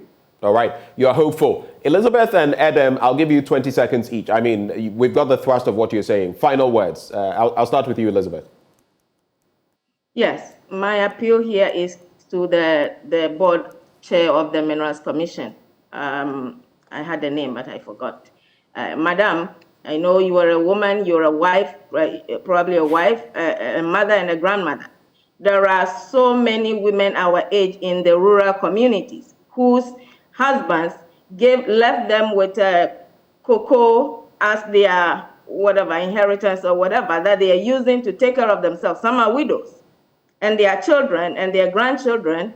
The people that when you sit in Accra and you make that mark, such that 100 or 50 acres of Summer Boy has been given to Akunta Mining, when those people go, they go and take over those areas, cocoa farms there. They quote them some meager amount of money, give to them, and their inheritance is gone forever. Cocoa lasts 70 years. They are gone forever. These people become destitute. In this modern Ghana, the city, you can't pay anybody for a cocoa tree for whatever money. It will be useless in no time.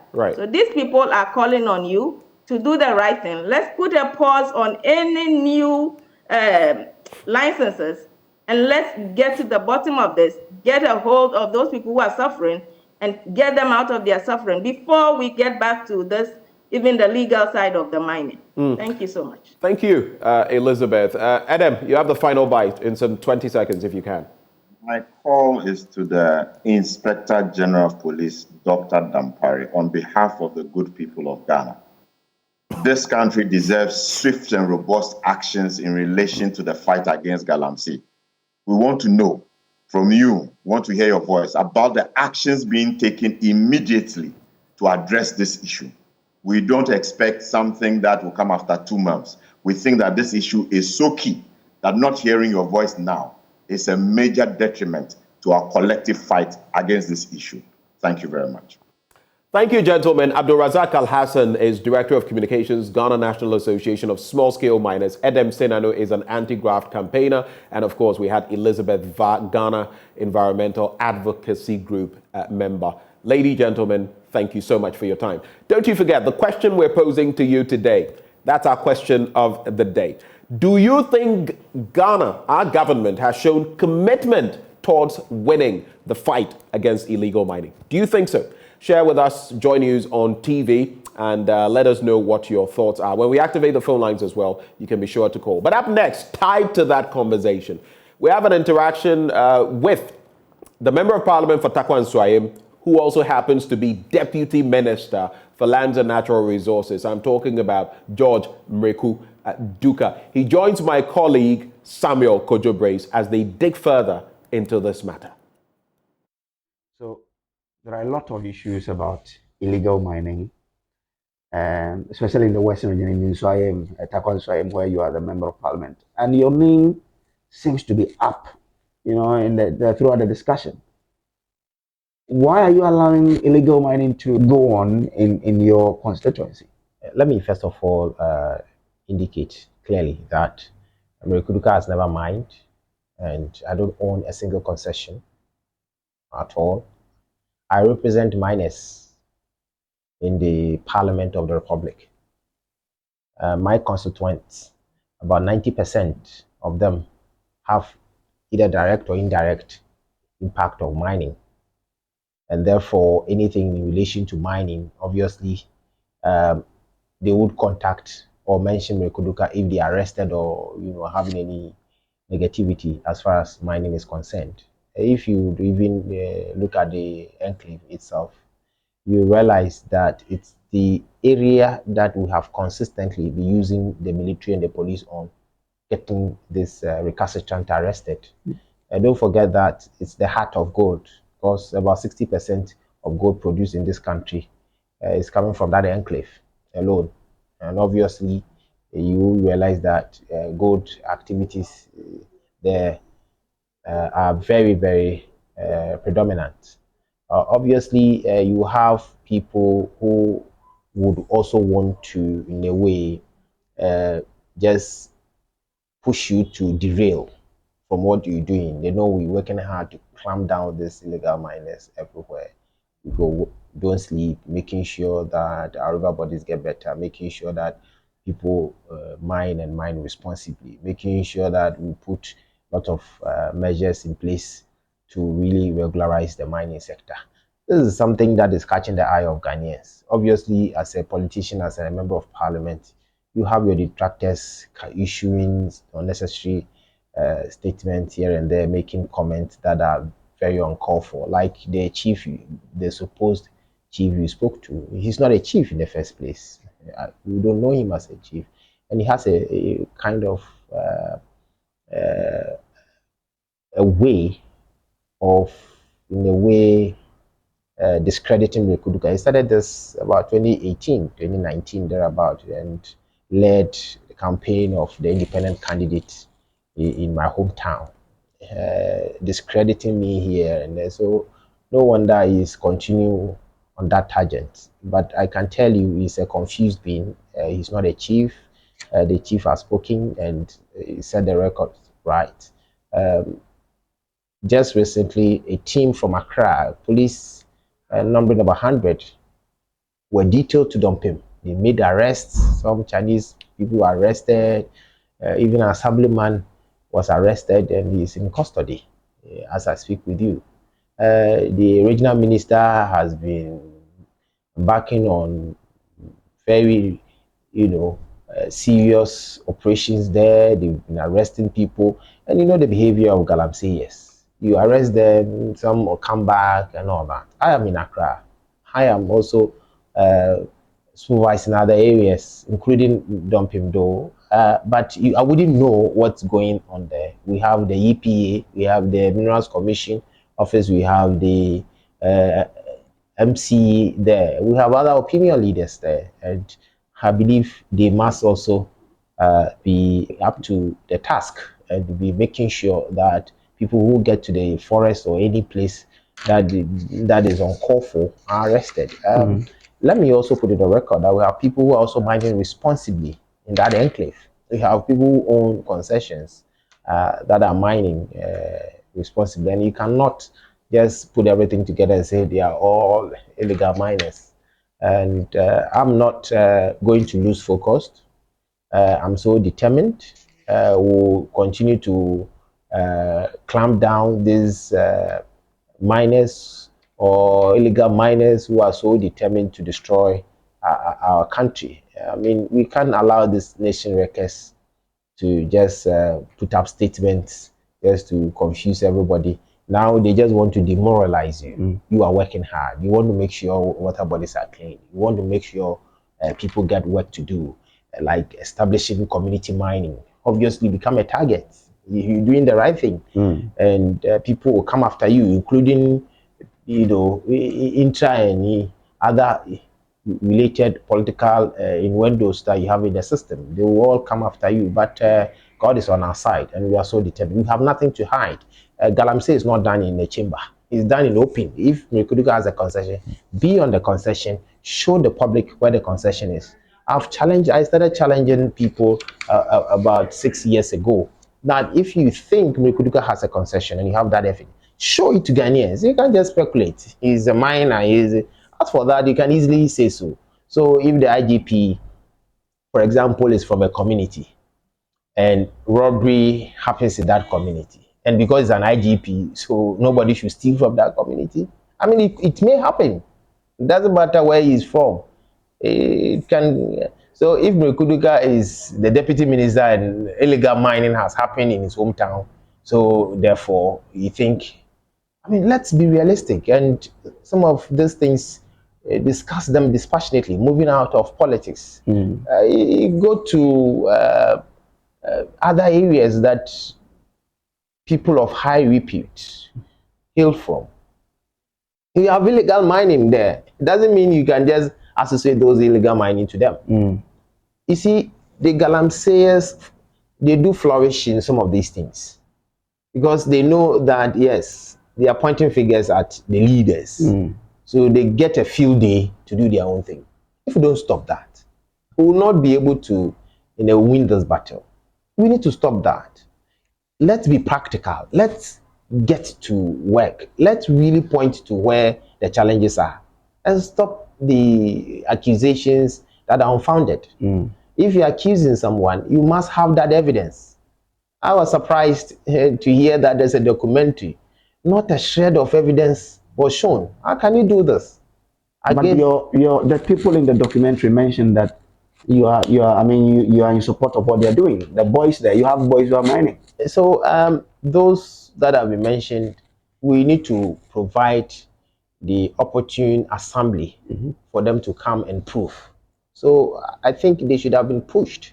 What is the concession? Where is he mining? I mean, you get there and you show all that. But people speculating that he's mining, as a member of parliament, obviously you have people who are against you. I mean, they organize the chief, the said chief that you're talking of, organized the press conference, during 2020 electioneering campaign, openly supporting an independent candidate, lambasted me and all that.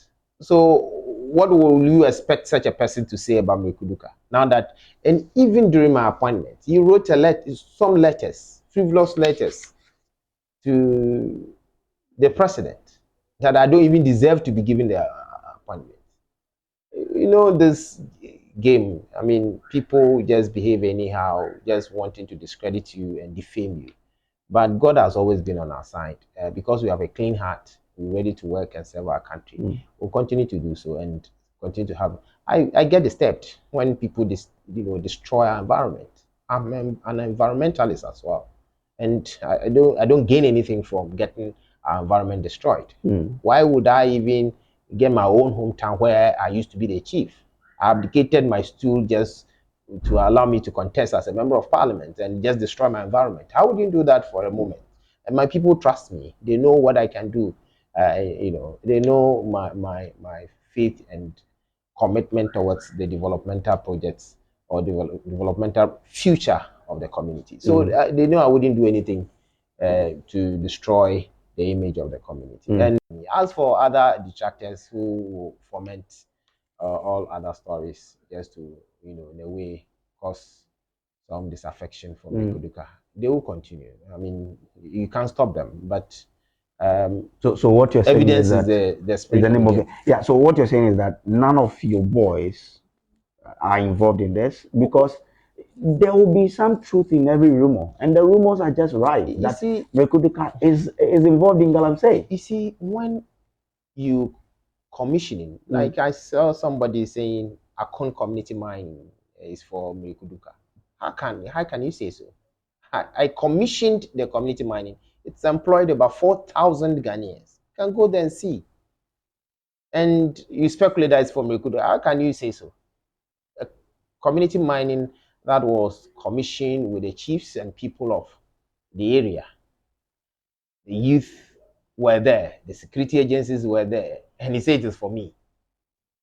I wish I could have such responsible mining concessions to take on Ghanaians. Because if a concession could employ 4,000, if we could have about 10 of those, how many people are we talking of? I wish I could have that capacity to do that, you know. But that is not the truth. The truth is government has rolled out community mining concept. We're going all out, and we may even open more in Takwa because we have more concessions that could take on board more youth to work. And let me also put in a record that mining is not illegal. We have people who mine and mine responsibly, and we shouldn't just put everything together as if mining is a crime.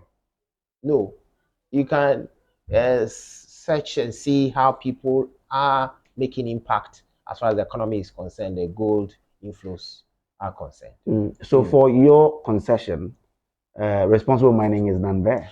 That is, I have never owned a concession. I don't own a concession and have never assigned Kuduka to any concession.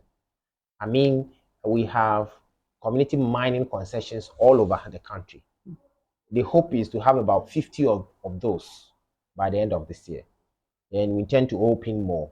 And if people are tagging Rekuduka to all the community mining that the ministry or the government is opening, so be it. But I am happy to lead that course of making sure that we open responsible mining concessions for Ghanaians to mine. Your name might not be on a concession, but you might have interest in some concessions in Takwa or anywhere in Ghana. Which of them do you have interest in? And is the mining there responsible or irresponsible? Like my interest is to make sure that we regularize the mining sector in this country. We make sure people people mine responsibly. That is my interest. That people move out of our river bodies, people move out of our forest reserves. Make sure you secure a concession or license before you mine. And when you are mining, you follow all the protocols to mine. And I don't have any interest of obtaining or getting any license to mine. Mine is to regulate the mining for people to have a future in this country. But the people say that the fight against Galamsey has not been won because you and your fellow politicians own concessions, and and that's why we are not being successful. What do you say to those who believe that the point that you and your other politicians have invested in the industry, that's why we are not winning? That is very unfortunate because let me say that if you want to mine a specific community and the community say, no, we don't want to mine, you don't want you to mine, you can't mine.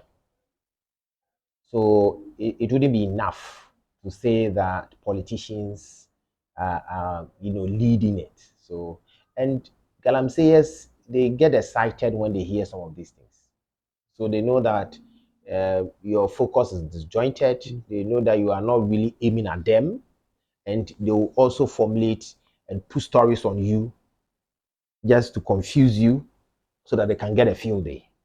Those things I know are to be expected. They know you're working hard, so let's foment and create some stories around you. But I'm telling you, if a politician is behind something illegal, as a ministry, as a government, who wouldn't mind the sort of political, color the person belongs to? Like what happened to Extra Gold, where people thought that a woman who is part of our party, is kind of part of management and that we're going to consider. We didn't consider. Machines were decommissioned and all that. Talk of Akonta, we didn't, consider any political coloration, make sure that things are done right. So after he had destroyed the environment. You see, some of these things, why do you even zoom in straight away to the ministry? That is why we have officers on the ground. That's why we're beefing up or retooling the inspector division of the ministry and of the Minerals Commission to make sure they also get to the field and work and make sure things are done right. Secondly, the disturbing note is where people also go behind us to say, oh no, they don't know what they are doing. When you give us the power, we will allow you to mine. Very, very disturbing. Where like a former president issues a statement that I will make sure those who are jailed as a result of their irresponsibilities in mining, will get them released out of it. Emboldens them.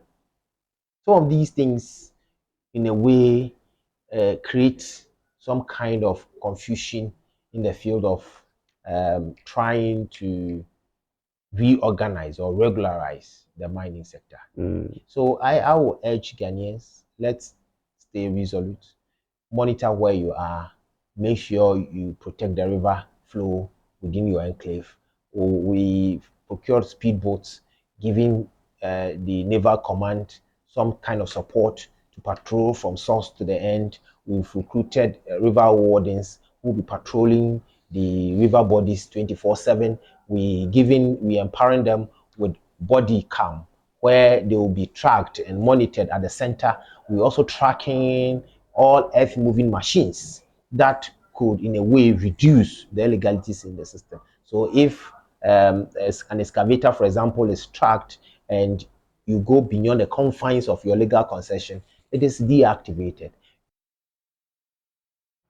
Hello, thank you so much for staying here on the AM show. I'm Bernice Abubedulan. So it's now time to discuss the subject of COVID-19 and the new trends and dynamics that we are seeing with the disease here in Ghana. So what you see behind me is the website of the Ghana Health Service, and it is the COVID-19 website showing our outbreak response and management updates. I've been joined by Dr. Siedu Bekwe. He's Director of Public Health at the Ghana Health Service, to throw some more light on the statistics that we are seeing here. Good morning, Doc. Thanks for your time. Let me start off with the first thing we see when we get onto that COVID-19 site. So the first table is confirmed cases of COVID-19 and treatment outcomes. Ghana as at 1st October 2022. And we see there a category, the number of cases, recovered, discharged, severe, critical, dead, and active. So for routine surveillance, 61,501 cases. For enhanced contact tracing, 100,517 cases. It shows you the importance of contact tracing. For international travelers, 7,667, and a total of 169,685 cases there. Now, for persons recovered and discharged cumulatively, 167,712. And for the severe cases, I'm not sure what's happening here, but I'll find out from you, Doc. Why do we have only 2 cases in this particular data captured here? Hello, Dr. Siedu Bekwe. Hello, thank you very much. All right. Good morning. Good morning to you. Did you get my question, please? You said why do you have only 2 cases? Yes, for the severe, and under the severe here on the confirmed cases of COVID-19 as at October 1, 2022. Yeah, so apparently we classify the cases to the other mild, moderate, severe, or critical. So we have a number of people who are presented with or confirmed as COVID. The presentation will be mild. So in that case, we don't put them in that category. So if you look at the table, it doesn't have the category of all cases of COVID. So we don't have mild, we have moderate, we don't have severe. No, we just only have severe and critical. That's why it's there. So we're not saying that those are the only people in the country that have COVID. Severe is people who have a certain level of low saturation of oxygen, a very severe morbidity. So basically, it's a categorization that's made based on the clinical presentation. So that's what it means. And it does not mean people who are presenting with COVID in the country. All right. I think that what I need to state is that I think that, let's say, about 3 months ago, we had very low levels of cases in the country. I think there was a day that we even had an active case of less than 30. But over the past 1 month, we realized that we've gotten a gradual increase in number of cases, which somehow is in sync with the flu season that we are in. And what is also very obvious is that now nobody is wearing a mask anymore. So if you have the virus, I think I need to think that the virus never went away. So it's something that we need to be on guard. The virus never went away.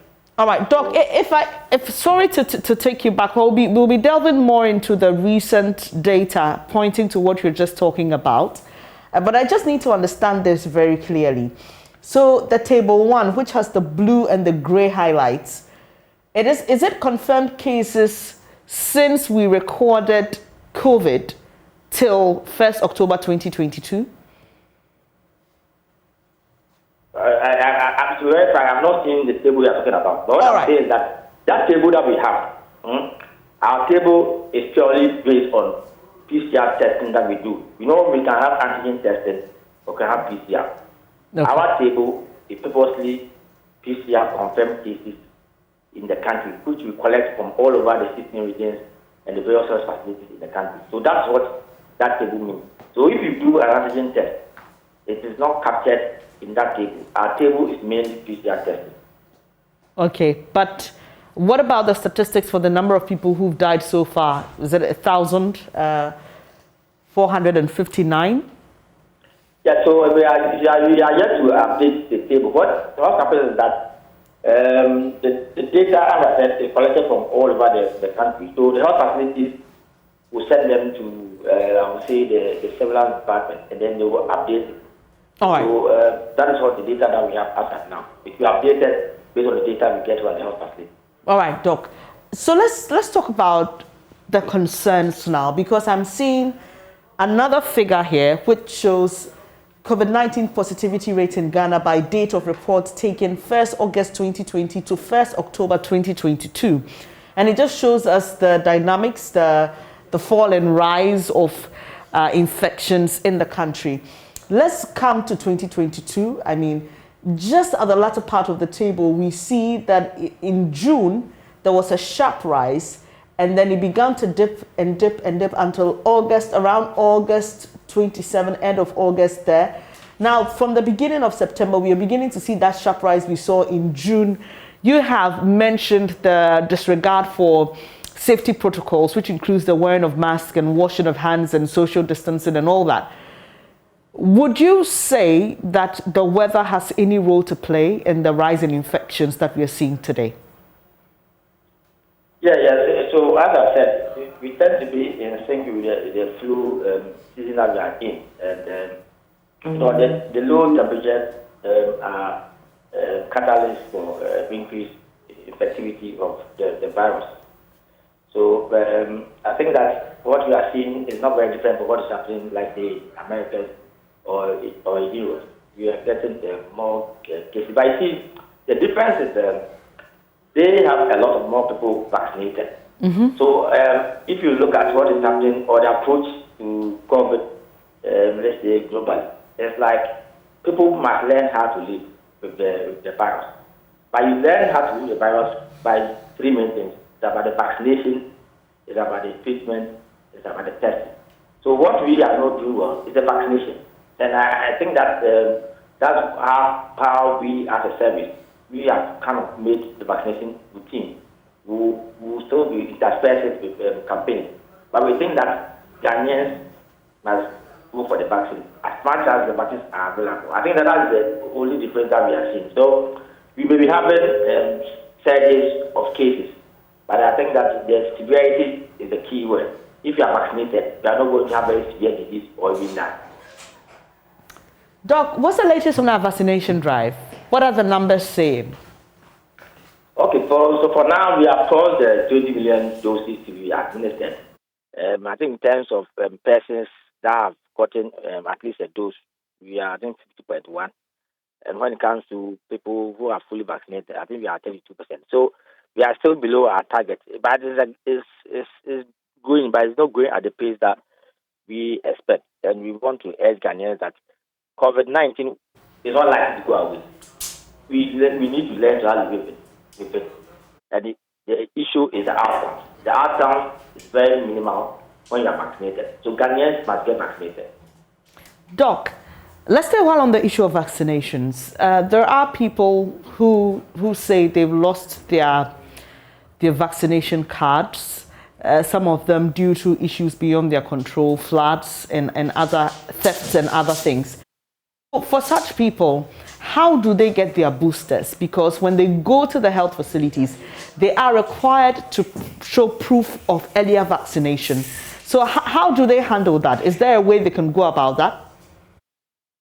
No, if you present a health facility and you present some minimal kind of information, your information will be retrieved and then you get a booster. So I think that the fact that you have lost your vaccination card does not prevent you from getting a booster dose. So we want to urge Ghanaians that get vaccinated. If you have never get vaccinated, get vaccinated. If you have done, to try and get the booster. Is this an assurance? Is this an assurance that if somebody goes to a health facility and says, I've received an earlier jab, and I'm asking this because of the various vaccines we are administering in the country. I know we are not just doing one. So people will need to know, for example, what kind of vaccine they had and then the needed boost thereafter. If they're not able to prove their card, do we have a mechanism that can identify what kind of vaccine they were given when they go to any health facility so that they're given the required boost? Yeah, so you need to provide some minimal information to aid the health worker to retrieve your information. So if that information is given, then your data could be retrieved, and then you'll be able to identify what kind of vaccine that you had. So I think that you losing your card does not deter you from going for the next shot. Are all the centers we put up for vaccination running currently? Yes, so we are running, I would say, routine COVID-19 vaccination. So every government facility can just walk in and then you vaccinate. And as I said, we try to intersperse this with campaigns. So if you once in a month, we set aside 4 days that we do, I would say, very intensive strategy whereby people may be moving house to house or as close to the client as possible. Apart from that, we go to any government hospital and that you want to get vaccinated for COVID-19 and be vaccinated. Great. I've recently seen a study conducted by WACPIP alluding to why we seem to be recording mild cases in Ghana. In fact, we're told that within sub-Saharan Africa, the impact of the virus is not as seen in the West due to a number of factors. Has the Ghana Health Service conducted independent studies on these? And are there any other studies you've conducted on COVID-19 and how the virus behaves within the population that you'd like to share with us?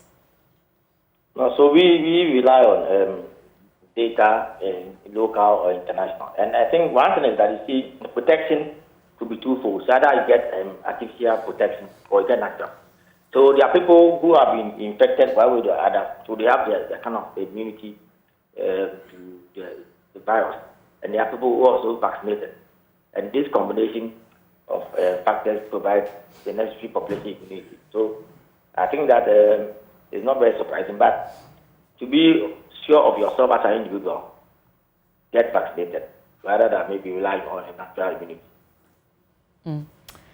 So you've just told us that you embark on some form of campaign, but we have not seen the urgency like we saw when we recorded our initial cases at the beginning of 2020.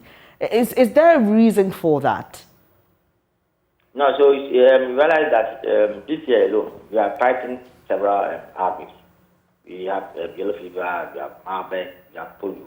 And some of these diseases require interventions that include vaccination. So this year we have had yellow fever vaccination. We just finished having the polio. So it's the same set of health workers who are giving the services. So we try to plan in such a way that you do this and you follow it up. So very soon we do the next campaign. Hopefully we tend to do 2 campaigns of COVID-19 before the end of the year. I know the president has lifted the restrictions on the safety protocols. In some churches you go, people have begun to, rearrange their auditoriums or the seatings in the auditoriums, and people are beginning to sit closer together. People go to worship without masks. We see that in the markets and all that. We know the president has done that. But from the point of the Ghana Health Service, what would your advice be, seeing that the numbers are rising, and you've also just given a hint of the flu season and how sometimes all these viruses seem to thrive better within certain seasons? What would your advice be to the general public? No, so the issue about, let's say, full adherence to the protocol is somewhat dependent on your location. If you are in an enclosed place, we will advise you to wear the mask. If you are walking on the street, open space, then that one, the mask, that's how come maybe the president says that is optional. But if you are in an enclosed place, you have 2 or 3 people in the same room, and you realize that the ventilation is not that good, then we will advise you to wear the mask. But when it comes to the use of hand washing the soup and running water, I think you always have to do it. But you also have to do all of this in the premise that, are you vaccinated? Because as I said, if you are vaccinated, your risk of getting the infection is minimal. The risk of getting severe disease is also very minimal.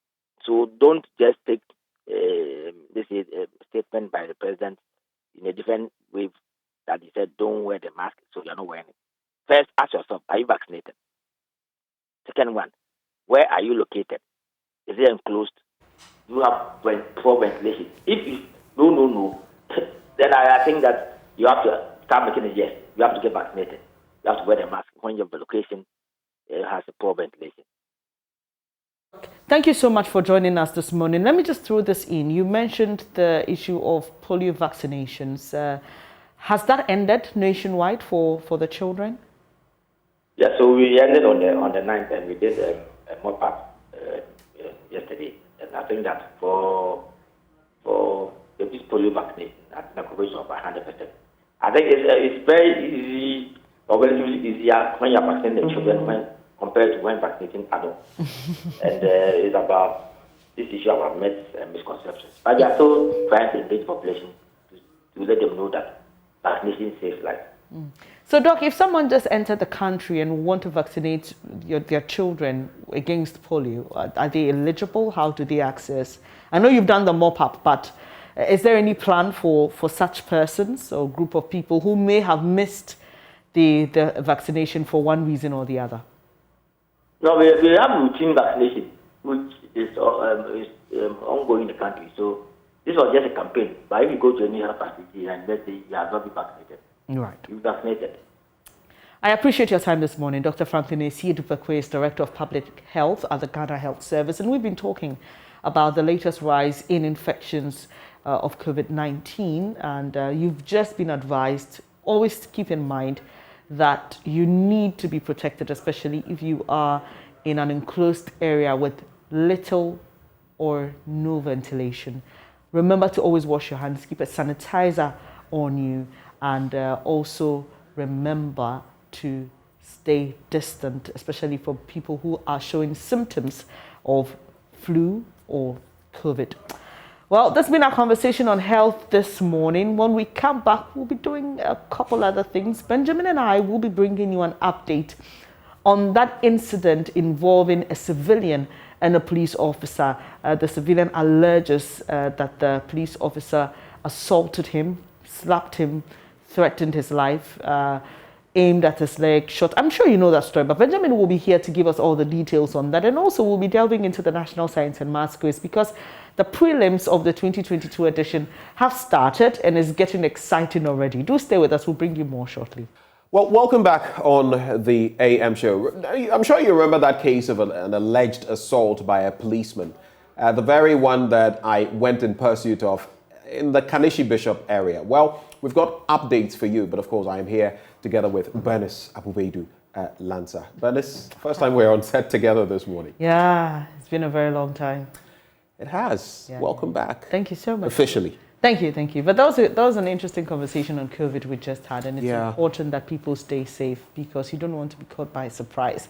And you know, there are many variants of the disease, and so you don't know which one you're going to get. So just stay safe. That's important to say. But Benjamin, that particular story trended on social media for some time, and I've seen a lot of reactions to the story on our Facebook page, and there are people who are concerned that the politicization of our security services may be what is leading to the low professionalism that we are seeing.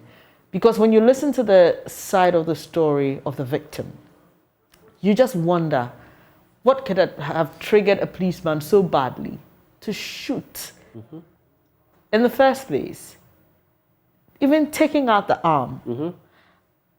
What was the mental process? Didn't he think to himself, check yourself?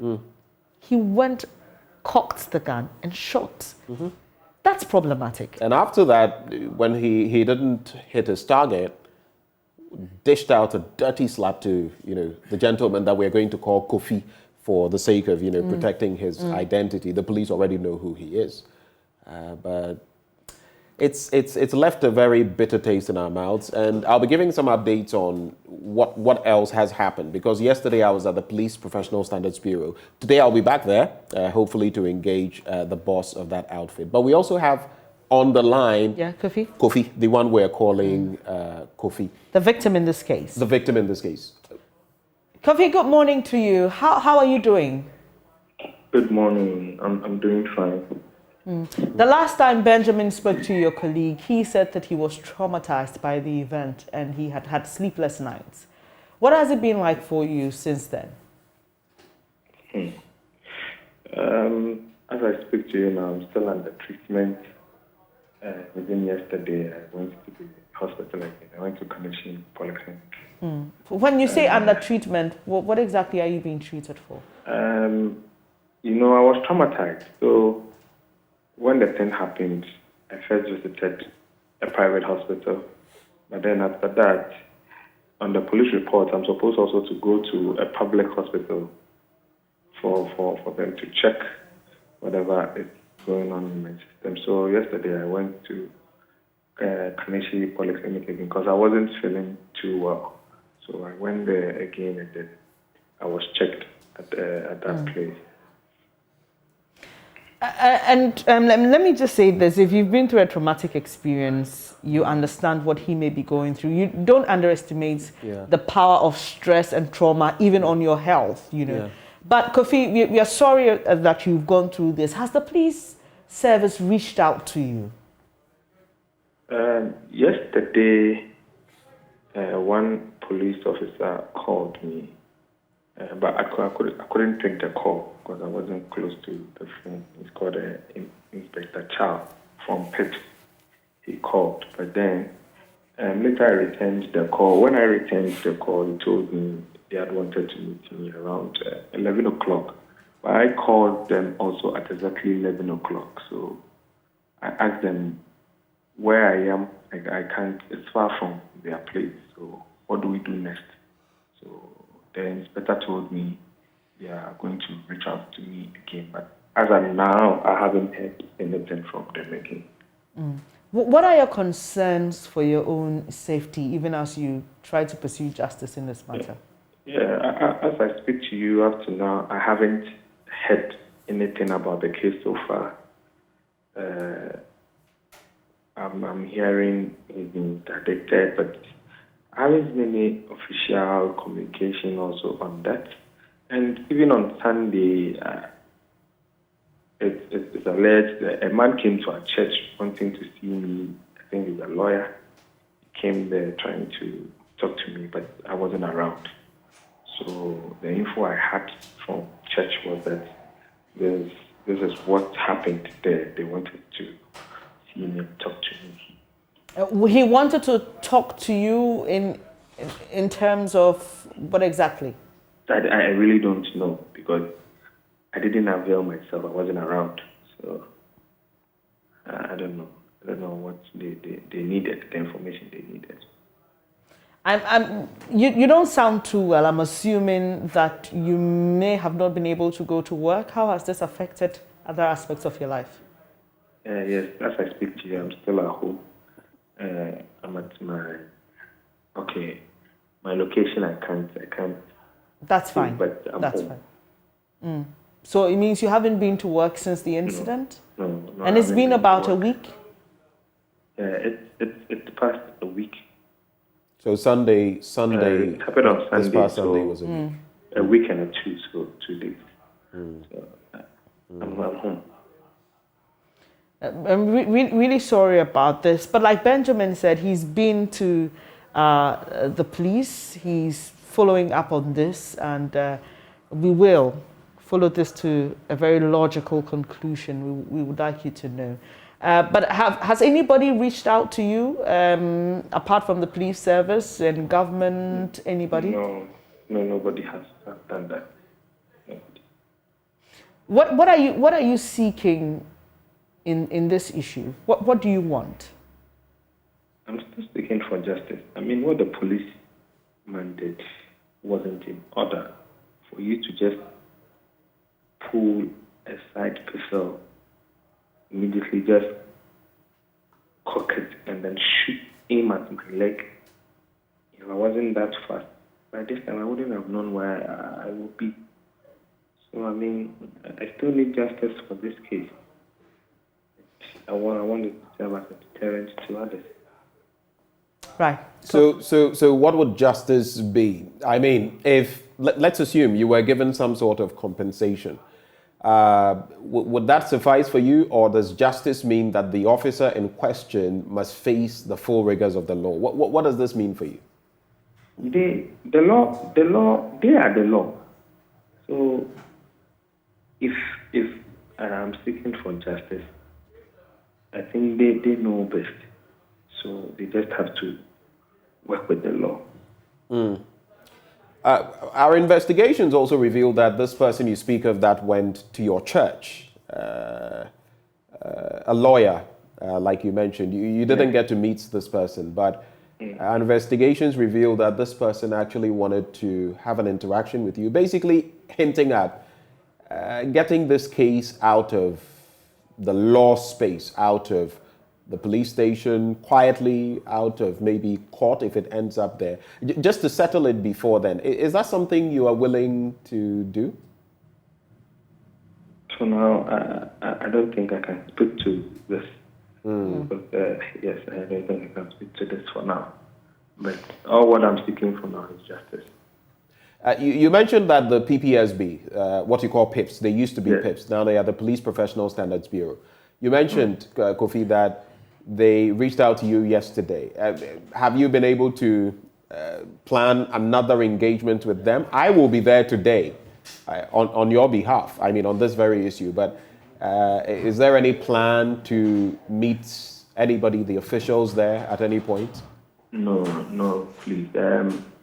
We met on Monday after going to the scene. I didn't hear from them again. So yesterday, when they told me I was supposed to come there around 11, I returned the call at 11. Right. So when I called them, they told me they were expecting me to be there at 11. So I asked, how do we go about it? Am I supposed to report the next day? And the inspector told me they would get back to me because his boss is not around. So when his boss comes, he's going to reach out to me back. So for now, you are now waiting for them to fix a new date when you can meet them? Yes. I'm waiting for that. But there hasn't been any communication on that. Right. Kofi, thank you so much for speaking to us. We wish you all the best, and hopefully you get better soon and you're able to go to work and live your life normal again. But we'll be following through to this. Benjamin, I think about 3 or 4 years ago, I followed up on a story of a young man who had been stopped in a vehicle from Ho to Accra, and he had dreadlocks on, and the police picked on him and said they had found Indian hemp on him. Right. And this guy said he didn't have Indian hemp, and he wanted proof the police to show him what they said they had found on him. I mean, to cut a long story short, they forwarded money from his mobile money account to theirs. I remember that story. And you know the sad aspects of this? They called his mother. He begged them because his mother was not in a good place. She wasn't well. And they called his mother to say, we have found this on your son. Send us money to release him. Guess what? His mom had a shock. Yeah. And then it was a bad story after that. And the reason I'm sharing this is because of, you know, the issue of the PPBS and what they're doing about it. Because at that time it was PIPS, right? Yeah. And the guy had gone there, nothing had been done. It had to take me to go in to see a senior police officer who he handled the case in less than 30 minutes. Right. So the problem is sometimes these issues come up and the whole rigmarole of going there, coming back, going there, coming back, even for us. That is why I am personally doing this, to ensure that, I mean, today I just might meet the head of the PPSB. Hopefully. Because I've made it clear to them that even if we have to escalate this to the IGP, even if we have to escalate this, maybe put a petition to Parliament or something, the right thing will be done. Interestingly, yesterday when I went there, I actually saw the motorbike on which this police officer was there. He was not dressed in police clothing, so maybe there were some processes going on. He was dressed in Batakari, you know, civilian attire and all of that. But we're going to pursue this to its logical conclusion. But the other aspect of this, not to make excuses for the police officer, has to do with the mental state of officers in this country. Remember there was a time where we had series of alleged suicides and there were concerns about how the officers themselves were under stress and all that. Because I mean, listening to the story, you just wonder why an officer will behave that way. But we will be bringing you that story later as Benjamin follows up on it. But it's now time for the National Science and Maths Quiz.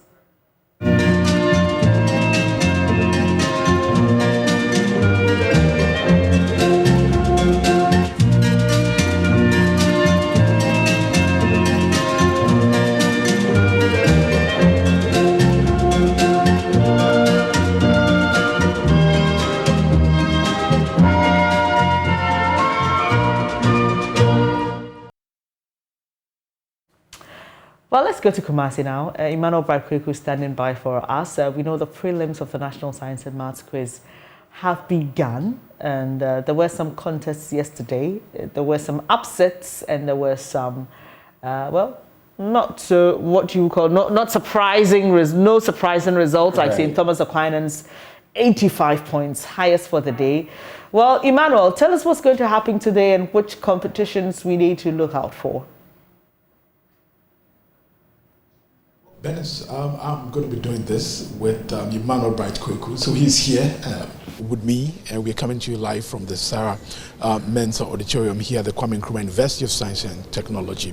What you can see behind us is the first contest of the day happening here in this auditorium. And in that contest, we have Achimota School, we also have Okwapeman School, and then we have Navrongo SHS taking part in this particular contest. We'll be taking you through shortly the contests that will be happening in the other two venues. But like you mentioned, let's start first of all with what everyone here in Kumasi and on social media, what we've all been talking about, it's actually trending. The National Science and Maths Quiz is trending #1 on Twitter. When I checked some minutes ago, there's been a lot of talk about St. Thomas Aquinas and then their performance yesterday.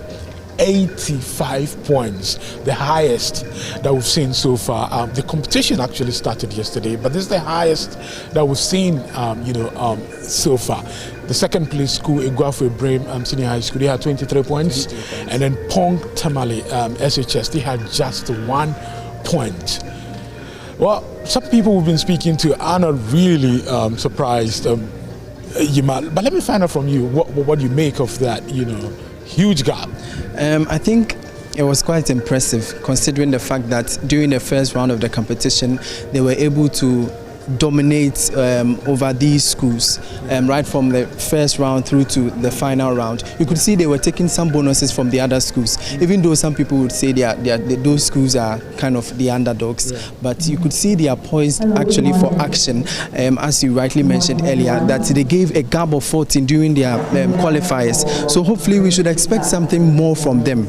It is something that we should expect from St. Thomas Aquinas this year. I'm sure this year they are very poised to clinch the title this year. Yeah. The Achimota School contest will be starting in some minutes. I can hear the quiz mistress getting ready to start proceedings here at the Sarah Mensa Auditorium. But I had the privilege of watching St. Thomas Aquinas, during the regional qualifiers, and the beats.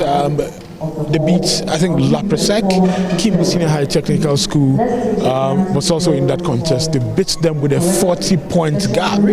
Yeah, so coming here to Kumasi, the national competition, and seeing them beat another school that manner, I think maybe we should give it to them. Some are also saying that maybe we should wait for the 27 seeded schools, to join. Yeah.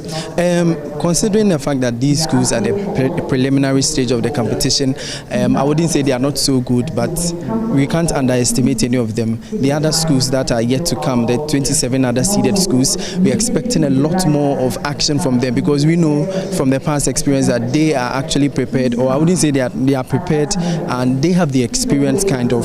So probably they might give them St. Thomas Aquinas a bit of a challenge over there, considering OWAS coming inside, Presec Legon itself, Presec Legon winning the Accra Regional Championship. It might be a tough competition. I know Aquinas during the championship couldn't make it for the regionals, they couldn't make it for the final contest. So probably when these schools come inside, we might see something different. Yeah. So for now, we're waiting for the school that will give St. Thomas Aquinas a good run for their money. The gentlemen have been interacting with them, and they are determined to win the trophy for the second time. Remember, they are the only strictly day school that has won the National Science and Maths Quiz competition. So yeah, we're looking forward to see what will happen at the 1H stage. But another contest that shocked many, Ameniampon Senior High School, St. Monica's SHS, and then the Buakwa State College. At the end of the contest, Ameniampon SHS had 57 points. St. Monica's, they had 23 points. Buakwa State College, they had 20 points. Now, this is why it's shocking. I watched Buakwa State College in the Eastern region, and Buakwa State College is the reason we do not have St. Rose's here at Kumasi, because they kicked them out at the regional level. And now to see them come to Kumasi, and then Ameniampon Senior High School, 57 points. Shocking results for you? It's really shocking. If they are able to take out a school like St. Rose's Senior High School and come into the prelims and not perform as they should, considering I wouldn't say Ameniampon gave quite a surprise over there, but we were expecting a lot more from these schools. Abusco, Buakwa, they were expecting a lot. We were hoping that they would actually win the competition. I was particularly rooting for St. Monica's, obviously. Why though?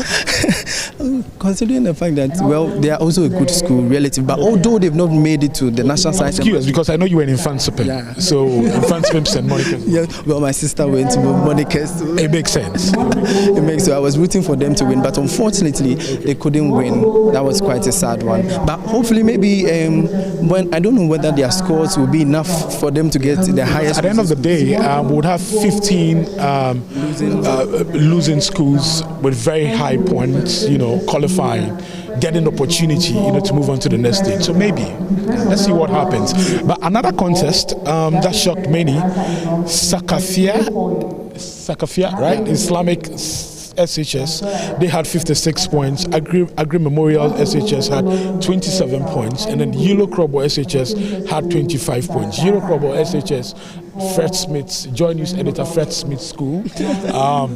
Joseph Akable, our court correspondent, also was at Yellow Krobo Senior High School. I remember they were very excited, when they qualified for the first time in the Eastern region, when they qualified for the national competition. But unfortunately, they couldn't make it. This is actually their first time of qualifying for, for the national, competition. Sakafia Islamic SHS, surprised that they kicked out Agri Memorial? I wasn't so surprised because during their regional qualification, they met, I think during the finals, they met Owas also during the finals, and then they gave quite an impressive run. I interacted with them earlier when they arrived. They told me that they are poised. They told me particularly that they are here for action and not words. So I'm not surprised that they've beat these schools that they met, Yellow Krobo and the rest. Yeah. So I'm not really surprised. Okay. I'm just hoping that when they get to the 1-8 stage, there might maybe be a giant slayer or something. So I'm just hoping that they will go forward. Yeah. Great.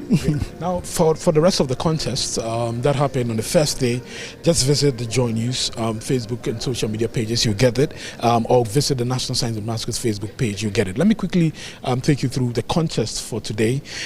So here at the Sarah Men's Auditorium, like I mentioned, we have Achimota School versus Okwapiman SHS versus Navrongo Senior High School. That contest is starting in a jiffy. Quick prediction: who's winning? Achimota School, Okwapiman SHS, Navrongo SHS? I just a prediction with no reason. Okay, prediction with no reason. I'm hoping Achimota would win. Achimota. Okay. Second contest here, we have Awudome SHS versus Odogono SHS, and then Akutombra SHS. Yeah. Excuse me. Odogono. Odogono. Okay. St. John's School, Impreso SHS, and then Kumbungu SHS. St. John's. Okay. We have St. Hubert Seminary SHS versus Winneba SHS versus St. Joseph SHS. I'll go for Winneba second. Yeah. They've been in the competition for quite a while, and then they've proven a point over the years. So probably they should get there. Okay. Yeah. Kumaple Auditorium, we have Edu Jemfi Senior High School versus Ebri Girls Senior High School, and then Sefibi also Senior High School. That contest is happening simultaneously, just as this one. Are you tipping Ebri Girls? Ebri Girls, yeah, I'll tip them to win. I think I'll tip Edu Jemfi Senior High School. Yeah. Really? That's actually Deborah's school. That's where he completed. Okay. So hopefully if they win, that will be a good thing for him. He would really enjoy his school winning, yeah. Okay. Yeah. There's a little bit whispering in my ears that talk about this school. This school is a seeded school, so take your time, be patient. So we also have Bishop Herman College, SDSHS Bekwai, and then Salaga Senior High School. Bishop Herman College, we are the Volta Oti zonal champions, I should say. In fact, I'm giving it up to Bishop Herman College. I saw them in the Volta. Yeah, definitely. I know what it was. Definitely, because they are the regional champions, so zonal champions. So definitely they should qualify for the 1-8 stage. Okay, so quite a lot. We have, let me see, 1, 2, 3, 4. A lot of contests today, happening. Just like I mentioned earlier, just go to the JoyNews social media pages or the National Science and Maths social media pages, and get all the contests that will be happening today. But of course, the biggest is this one: Achimota School, Navrongo Senior High School, and then Okwapiman School. We can wait for the results, waiting to see how it's going to happen. Yeah. You're waiting with bated breath patiently. We are not under any pressure because our schools are not represented. Yeah. I was actually surprised yesterday when Drobo kicked out, let me say, Archbishop Porter Girls. With just 1 point. Just 1 point. Considering the fact that Archbishop was actually leading at the beginning of the contest. Yeah. They had 12 points at the beginning, and then Drobo had 3 points at the beginning. But all of a sudden, you see them turn around. There was a twist at the speedway session. You see Drobo taking a lot of their questions and then taking bonuses from Archbishop Porter Girls. And then Archbishop tried as much as possible to catch up with them, even at the fourth round. So at the fourth round, they had 26 points as against Drobo's 33 points. So getting into the fifth round, the riddles, they tried getting two of the riddles, but unfortunately they couldn't win the contest. I was particularly also surprised because Archbishop Porter Girls 2021 Western Zonal champions, and of course they came into this competition with a lot of promise. We saw what they did back in the Western region and how they qualified, for the national competition. But the Global Senior High School, just to one point, managed to qualify.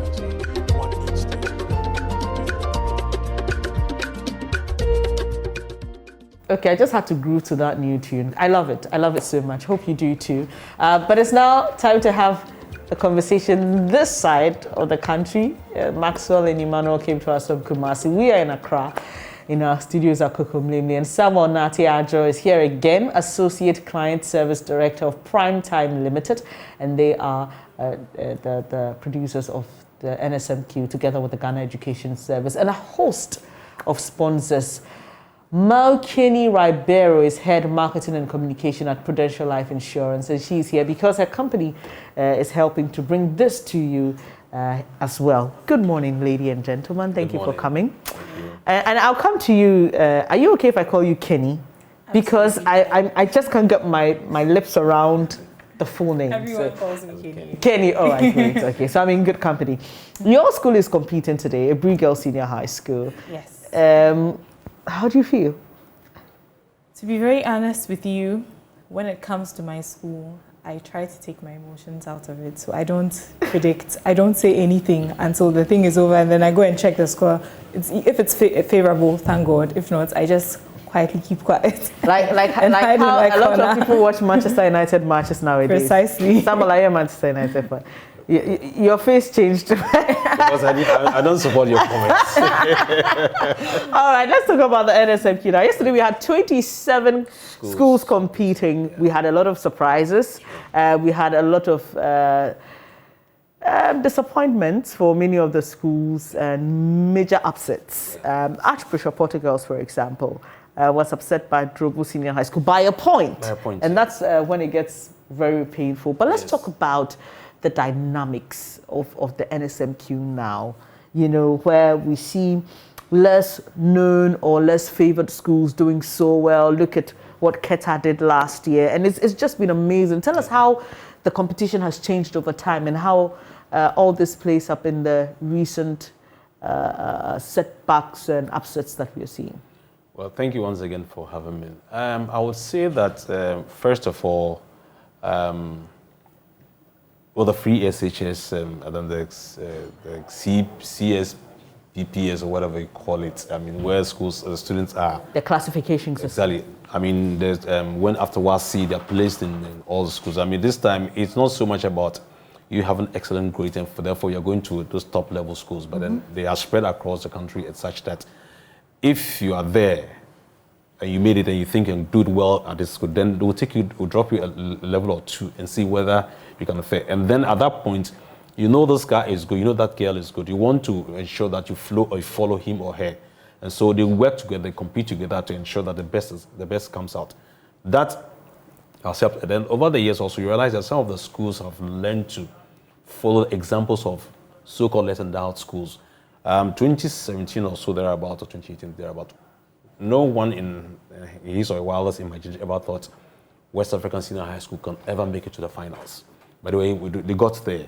Meeting former champions, Thomas Aquinas. They met Aquinas and they met Prempeh College. Okay. But eventually, and there was a boot fight, such that experience was what went the way of Prempeh to win that particular contest. Then, last we all saw what Keta did. So for me, if I'm from so-called less endowed school, then I can see these schools pushing up there. Some are not able to get to the final, but they're able to make it to the semi-finals. Why can't I also get there? Yeah. Why can't also work, hard to be together? And there are a lot of things that they do. You don't sit in your comfort zone in your school, for instance, to prepare yourselves. They travel the length and breadth of this country, organizing competition among themselves, meeting some of those big schools and then rubbing shoulders with them to see or to test their level. And at the end of the day, when it gets to the real deal, they're able to shoot their smoothest level and indeed prove that, look, they are also there to make it to the top. And I think this helps in reducing the burden of these so-called well-endowed schools. Because people will say that, there's no point rushing there because I can do the same thing here. But for you, Kenny, why is Prudential Life involved in the NSMQ? So I would like to say that for us, It's a match made in heaven. I say this because the Primetime production team has produced a show that has everyone focusing on the impact that math and science has on all of us. Even by tuning into the show, you learn various things accidentally, just by listening to the answers and discovering, oh, for instance, this morning I discovered that a tomato is a fruit rather than a vegetable because of National Science and Math Quiz. So first of all, people learn about things that they are ordinarily not exposed to. And then also, with us in the insurance industry, our industry is largely backed by actuarial scientists who are birthed from this interest in math and science. So we see it as a little contribution in promoting the growth and interest in these industries and how it grows to impact the entire nation. Even the opportunities it gives these young children to demonstrate ambition, confidence, all of those things. So for us, like I said, it's a match made in heaven. It's great that you're supporting the National Science and Maths Quiz, but what are your tailor-made products for students or to help, so a parent may be wondering, okay, they're interested in science and maths, but do you have any products or services that can help me if I'm pushing my child in that area? So it's interesting that you should ask that. We do have a plethora of products. We have the educational support plan, which allows the parents to put money aside because given inflation and everything that's happening, by the time your child is ready to go to university, you might not have as much earning capacity or you may have so many other things competing for your attention. So it allows you to put money aside, which we would release to you when your child is ready to go to school.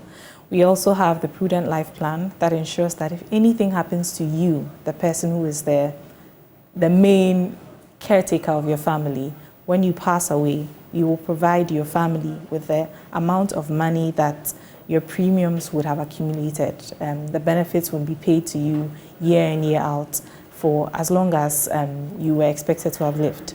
We also have an interesting product which I am not allowed to speak about because we haven't launched yet, but that is for our old students associations. Oh, great. Yes. So rather than pass around the collection bowl anytime someone loses a family member, we are designing a product which will be launched towards the end of the National Science and Math Quiz. Okay, we've got our fingers crossed. That's a good one. I love it. Okay, so what competition are you looking forward to today, Samuel? I'm looking forward to the Brie Girls one because I want to send you a message. I want to be the first person to send you a message after that competition. But which one are you looking forward to? Actually, I'm looking to Achimota School and Kwapman. And that particular contest, I really want to see how they're going to fare because Achimota School, even though they didn't win their contest to qualify, but then by virtue of the marks that they attained at the regional level, it was quite high, and the loss was quite high. And we felt that, look, schools, Achimota School and then 8 other schools were given the opportunity to come back. So we feel that, look, these guys have proven the mettle that they can also do so well. So why don't we push them up there? So I'm looking forward to that particular contest. All right. I wouldn't ask you that question because you can't be looking forward to any other one, but the one involving your school, Brie Girls. Do you have a message for the girls? Actually, I do have a message for the girls. I am confident that they will shine like they always do, whether or not they walk away with a prize. But I am interested in everyone that ends up walking away with the National Science and Math Quiz Prudential Star Award. Okay. So this is an award that we give for every school that gets 10 out of 10 in round 3. That's a hard one. Unfortunately, it's actually not that far-fetched. Yes. It allows you to push for excellence, and it also gives you the opportunity to walk away with a prize whether or not you're a winner. So everyone can win. Yes, so I'm looking forward to more stars this year. You know what, I'm just reminded of a sister of mine and you actually look like that friend of mine. Her sister had 99.5 in a physics examination, and the 0.5 was because she didn't put the units or after her calculation. In physics, whether it's joules or whatever it is, or kilowatts, blah, blah, blah, you need to add it. And so she was given -5 for that, -0.5 for that. So I'm just thinking about the 10 marks and how sometimes a lot of the schools actually gain it in multiple rounds. So with each stage, the cash prize goes up. And I have I've seen a number of schools gain it a number of times. So. Okay, hopefully, Ebri girls, you can do this, sir. You can win the first one for it doesn't happen at every level in the competition. Yes. So the prelims, every single till the final stage. If you win 10 marks for the round 3, which is the problem of the day, you will get a package from Prudential Life. Yes. Well, so, for instance, we have 3 venues. So, and then we are going to have about 12 contests or so. So, if each of the schools are able to, or sometimes you have a situation where 3 schools are competing, 2 schools can score 10 out of 10.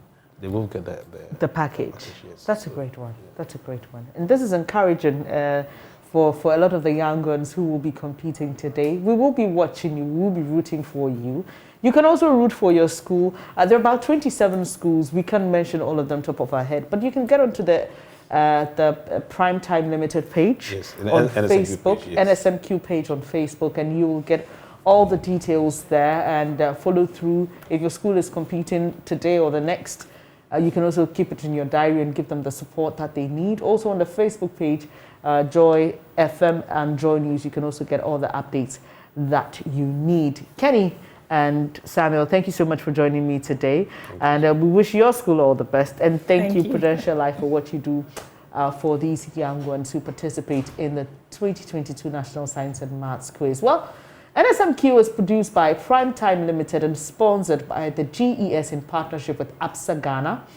And the broadcast of the quiz on JoyNews is supported by Virtual InfoSec Africa, Virtual Security Africa, Vita Milk, Cowbell, Alumni by Enterprise Life, Fatex Toilet Roll, Ace Medical Insurance, Azar Group, Kings Group Limited, Family Health Medical School, DBS, Koba, and Lumit Trust from Farmer Trust. So Maxwell and Emmanuel are on standby in Kumasi. They will be bringing us all the details. Do stay with us in subsequent bulletins to know what will be happening with the prelims of the NSMQ. But for now, I'll say thank you to my guests once again. We wish you all the best. And up next, we will be focusing on our question of the day. And it is whether you think government has shown commitment towards winning the fight against illegal mining. My colleague Benjamin Akakpo will join us shortly while we take those comments you've put on our social media page, and also we will be releasing the phone numbers for your live comments as well. Do stay. Welcome back on the show. And after all the NSMQ talk, we don't know whether your school is in contesting today. I know about my school at some point, but we'll see how the cookie crumbles in the course of this. But right now, it's all about you. The question of the day we put out there: do you think government has shown commitment towards winning the fight against illegal mining? What do you think? You can have your say as you call in 0302 211 691 extension 2. 0302 211 691 extension 2. We'll also be taking the comments that you've shared with us on social media to find out what your thoughts are. The social media comments are ready. Bernice, would you like to start taking a look at them? Definitely. And our first one is from Peter Terra. He says, how can we win the fight with George Mekuduka as Deputy Minister for Lands and Natural Resources? We know that the minister has responded to allegations of his involvement in illegal mining. He says it's not true. There are people who are coming up with more evidence, but we will have to verify those independently before we put them out.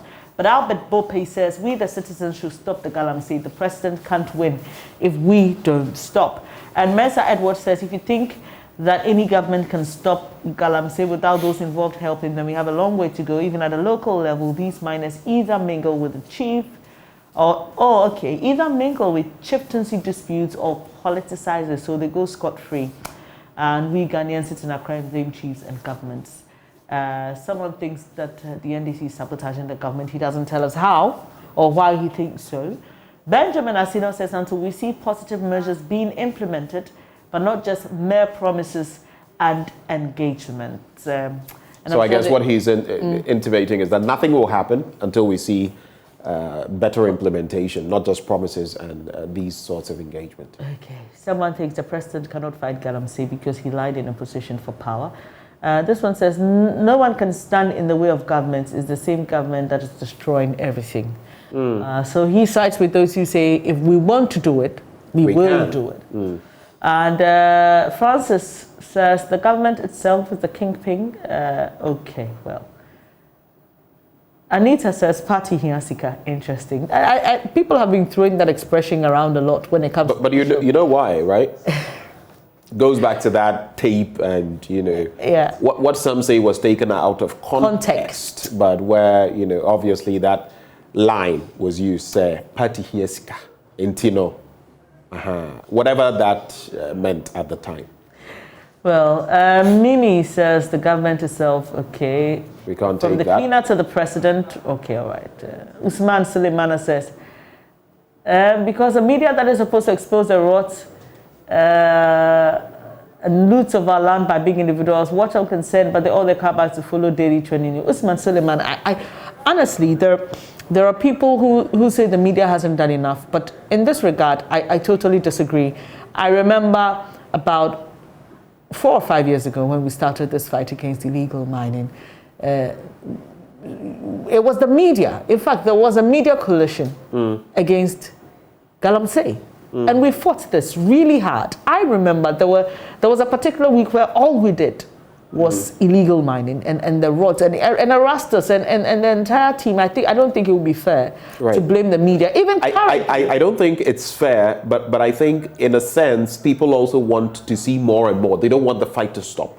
I think we can also accommodate them. And that message ends with something interesting. The person puts their rest in peace, our water bodies. I find that very disturbing. Yeah, that's a hard one. We have a first caller from Agbogba. Hello, Isa. Let's hear you. Yes. Good morning. Good morning, Isa. Go ahead with your thoughts, please. Yes, what I just want to say is the president has failed with the youth in Ghana. If the president promised us he was putting his presidency on the line, and what we can see today clearly tells us that he has failed the youth of Ghana, and the president should be resigning by now. Right. Thank you. Thank you, Isa, for sharing your thoughts with us. And I think it's just a thing of do what you said you would do. You said you put your presidency on the line. We are still not seeing any improvement. Does it mean you're still working at it, or you want another chance, or you would resign? I find it curious, though, especially I believe that if leaders, come and meet problems or they create problems, they should stick and stay and solve the problems. For those who say the president should resign, though, what happens? You know what our constitution says. So likely the vice president would, replace him. Are they saying that they would prefer for the vice president, for example, to lead the charge against Galamsey if that were to happen, or should the vice president also on the back of this? I don't know what the take is, but you see where I'm thinking. Yeah, I get your point. We have another caller. Kweku is joining us from Kumasi. Let's hear you, Kweku. Good morning. Good morning. Good morning to all our agree myself. This kind of Galamsey is more I am looking at that. Because the country Hello, Kweku. Apologies, your line is breaking terribly. Can you reposition yourself? Is this now okay? Slightly better. Let's see if we can manage that. Hello, Kweku. Too bad we lost Kweku there, and I couldn't make any sense of what he was saying because the line was breaking terribly. But Benjamin, this is where we are with our fight against illegal mining. If I asked you, Bernice, pardon the interjection, where exactly are we again in the fight against illegal mining? What would you say? I think that we may be worse off than we started. Do you see any that's my rough estimation. Any clear trajectory? I'm not supposed to be interviewing you. No, it's okay. Do you see any clear trajectory? Well, before I answer that, we have another Kweku who is joining us from the Bono region. Hello, Kweku. Let's hear you quickly. Thanks for joining the program. Thank you for the privilege. Here is a president who has put his life on the line.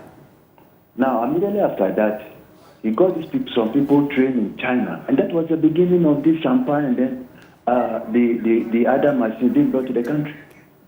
And the country is losing the fight on Galamsey because the government itself, its apparatus, the key people in the party are involved.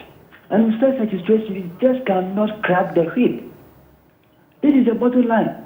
Now, those areas, those sectors and those viruses, they fight against corruption. We are failing it because the very people who are fighting the corruption are not deep in the fight against corruption. This is what it is, Garam said.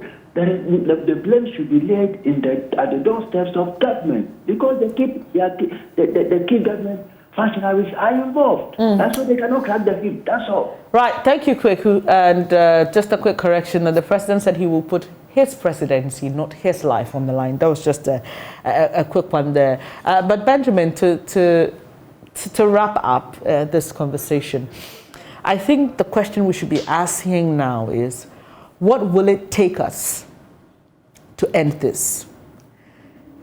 What will it take us to end illegal mining? If we know it, then let's do it. Do we have what it takes to end this? That's why I'm asking that. The question we should be asking now is that. What will it take us? Once we know what it will take us, then we prepare ourselves and then we launch a full, skilled fight against. Because look, Benjamin, and I can say, I can pull back videos from as far back as 2017 talking about this. 2017. Well, thank you for joining the program. I know there's a lot happening that is not so exciting that you don't want to smile about. But guess what? There's a happy moment here for you, Ghana. Let's Storm World Cup Qatar 2020 with Storm Energy Drink, Puma Soft Drinks, and Awake Drinking Water from Casapreco Company Limited. Simply buy your favorite Storm Energy Drink, Puma Soft Drinks, and Awake Drinking Water, and text the 4-digit unique number on the neck of the bottle to short code *780# option 2 and follow the prompt on all networks for free. Be one of the lucky winners to this year's World Cup in the monthly draw. You could also win TVs, fridges, microwave ovens, mobile phones, home theaters, free drinks and more instantly. Please don't waste time. Grab a bottle of Storm Energy Drink, Puma Soft Drinks and Awake Drinking Water and let's storm Qatar this World Cup. This promotion is on the NLA Caritas platform and this advert is FDA approved. Remember, terms and conditions apply. On that note, just as we wrap, we'd also like to wish Ajwa Yebi of the Accra Digital Center, that is the passport office, a happy birthday. That is from Roselyn Nantoma. Also a happy birthday to Akosia Efriye of Kaswa Iron City from Gideon Boachi, aka Libya. I was wondering whether you've ever been in Libya before.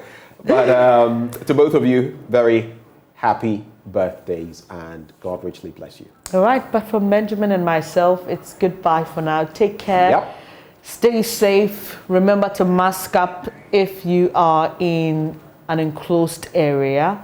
Get your vaccine if you haven't gotten it. Wash your hands often and let's stop the spread of COVID-19 because it leads to a whole lot of issues, long COVID, less productivity, blah, blah, blah, blah, blah. And the list goes on and on, Benjamin.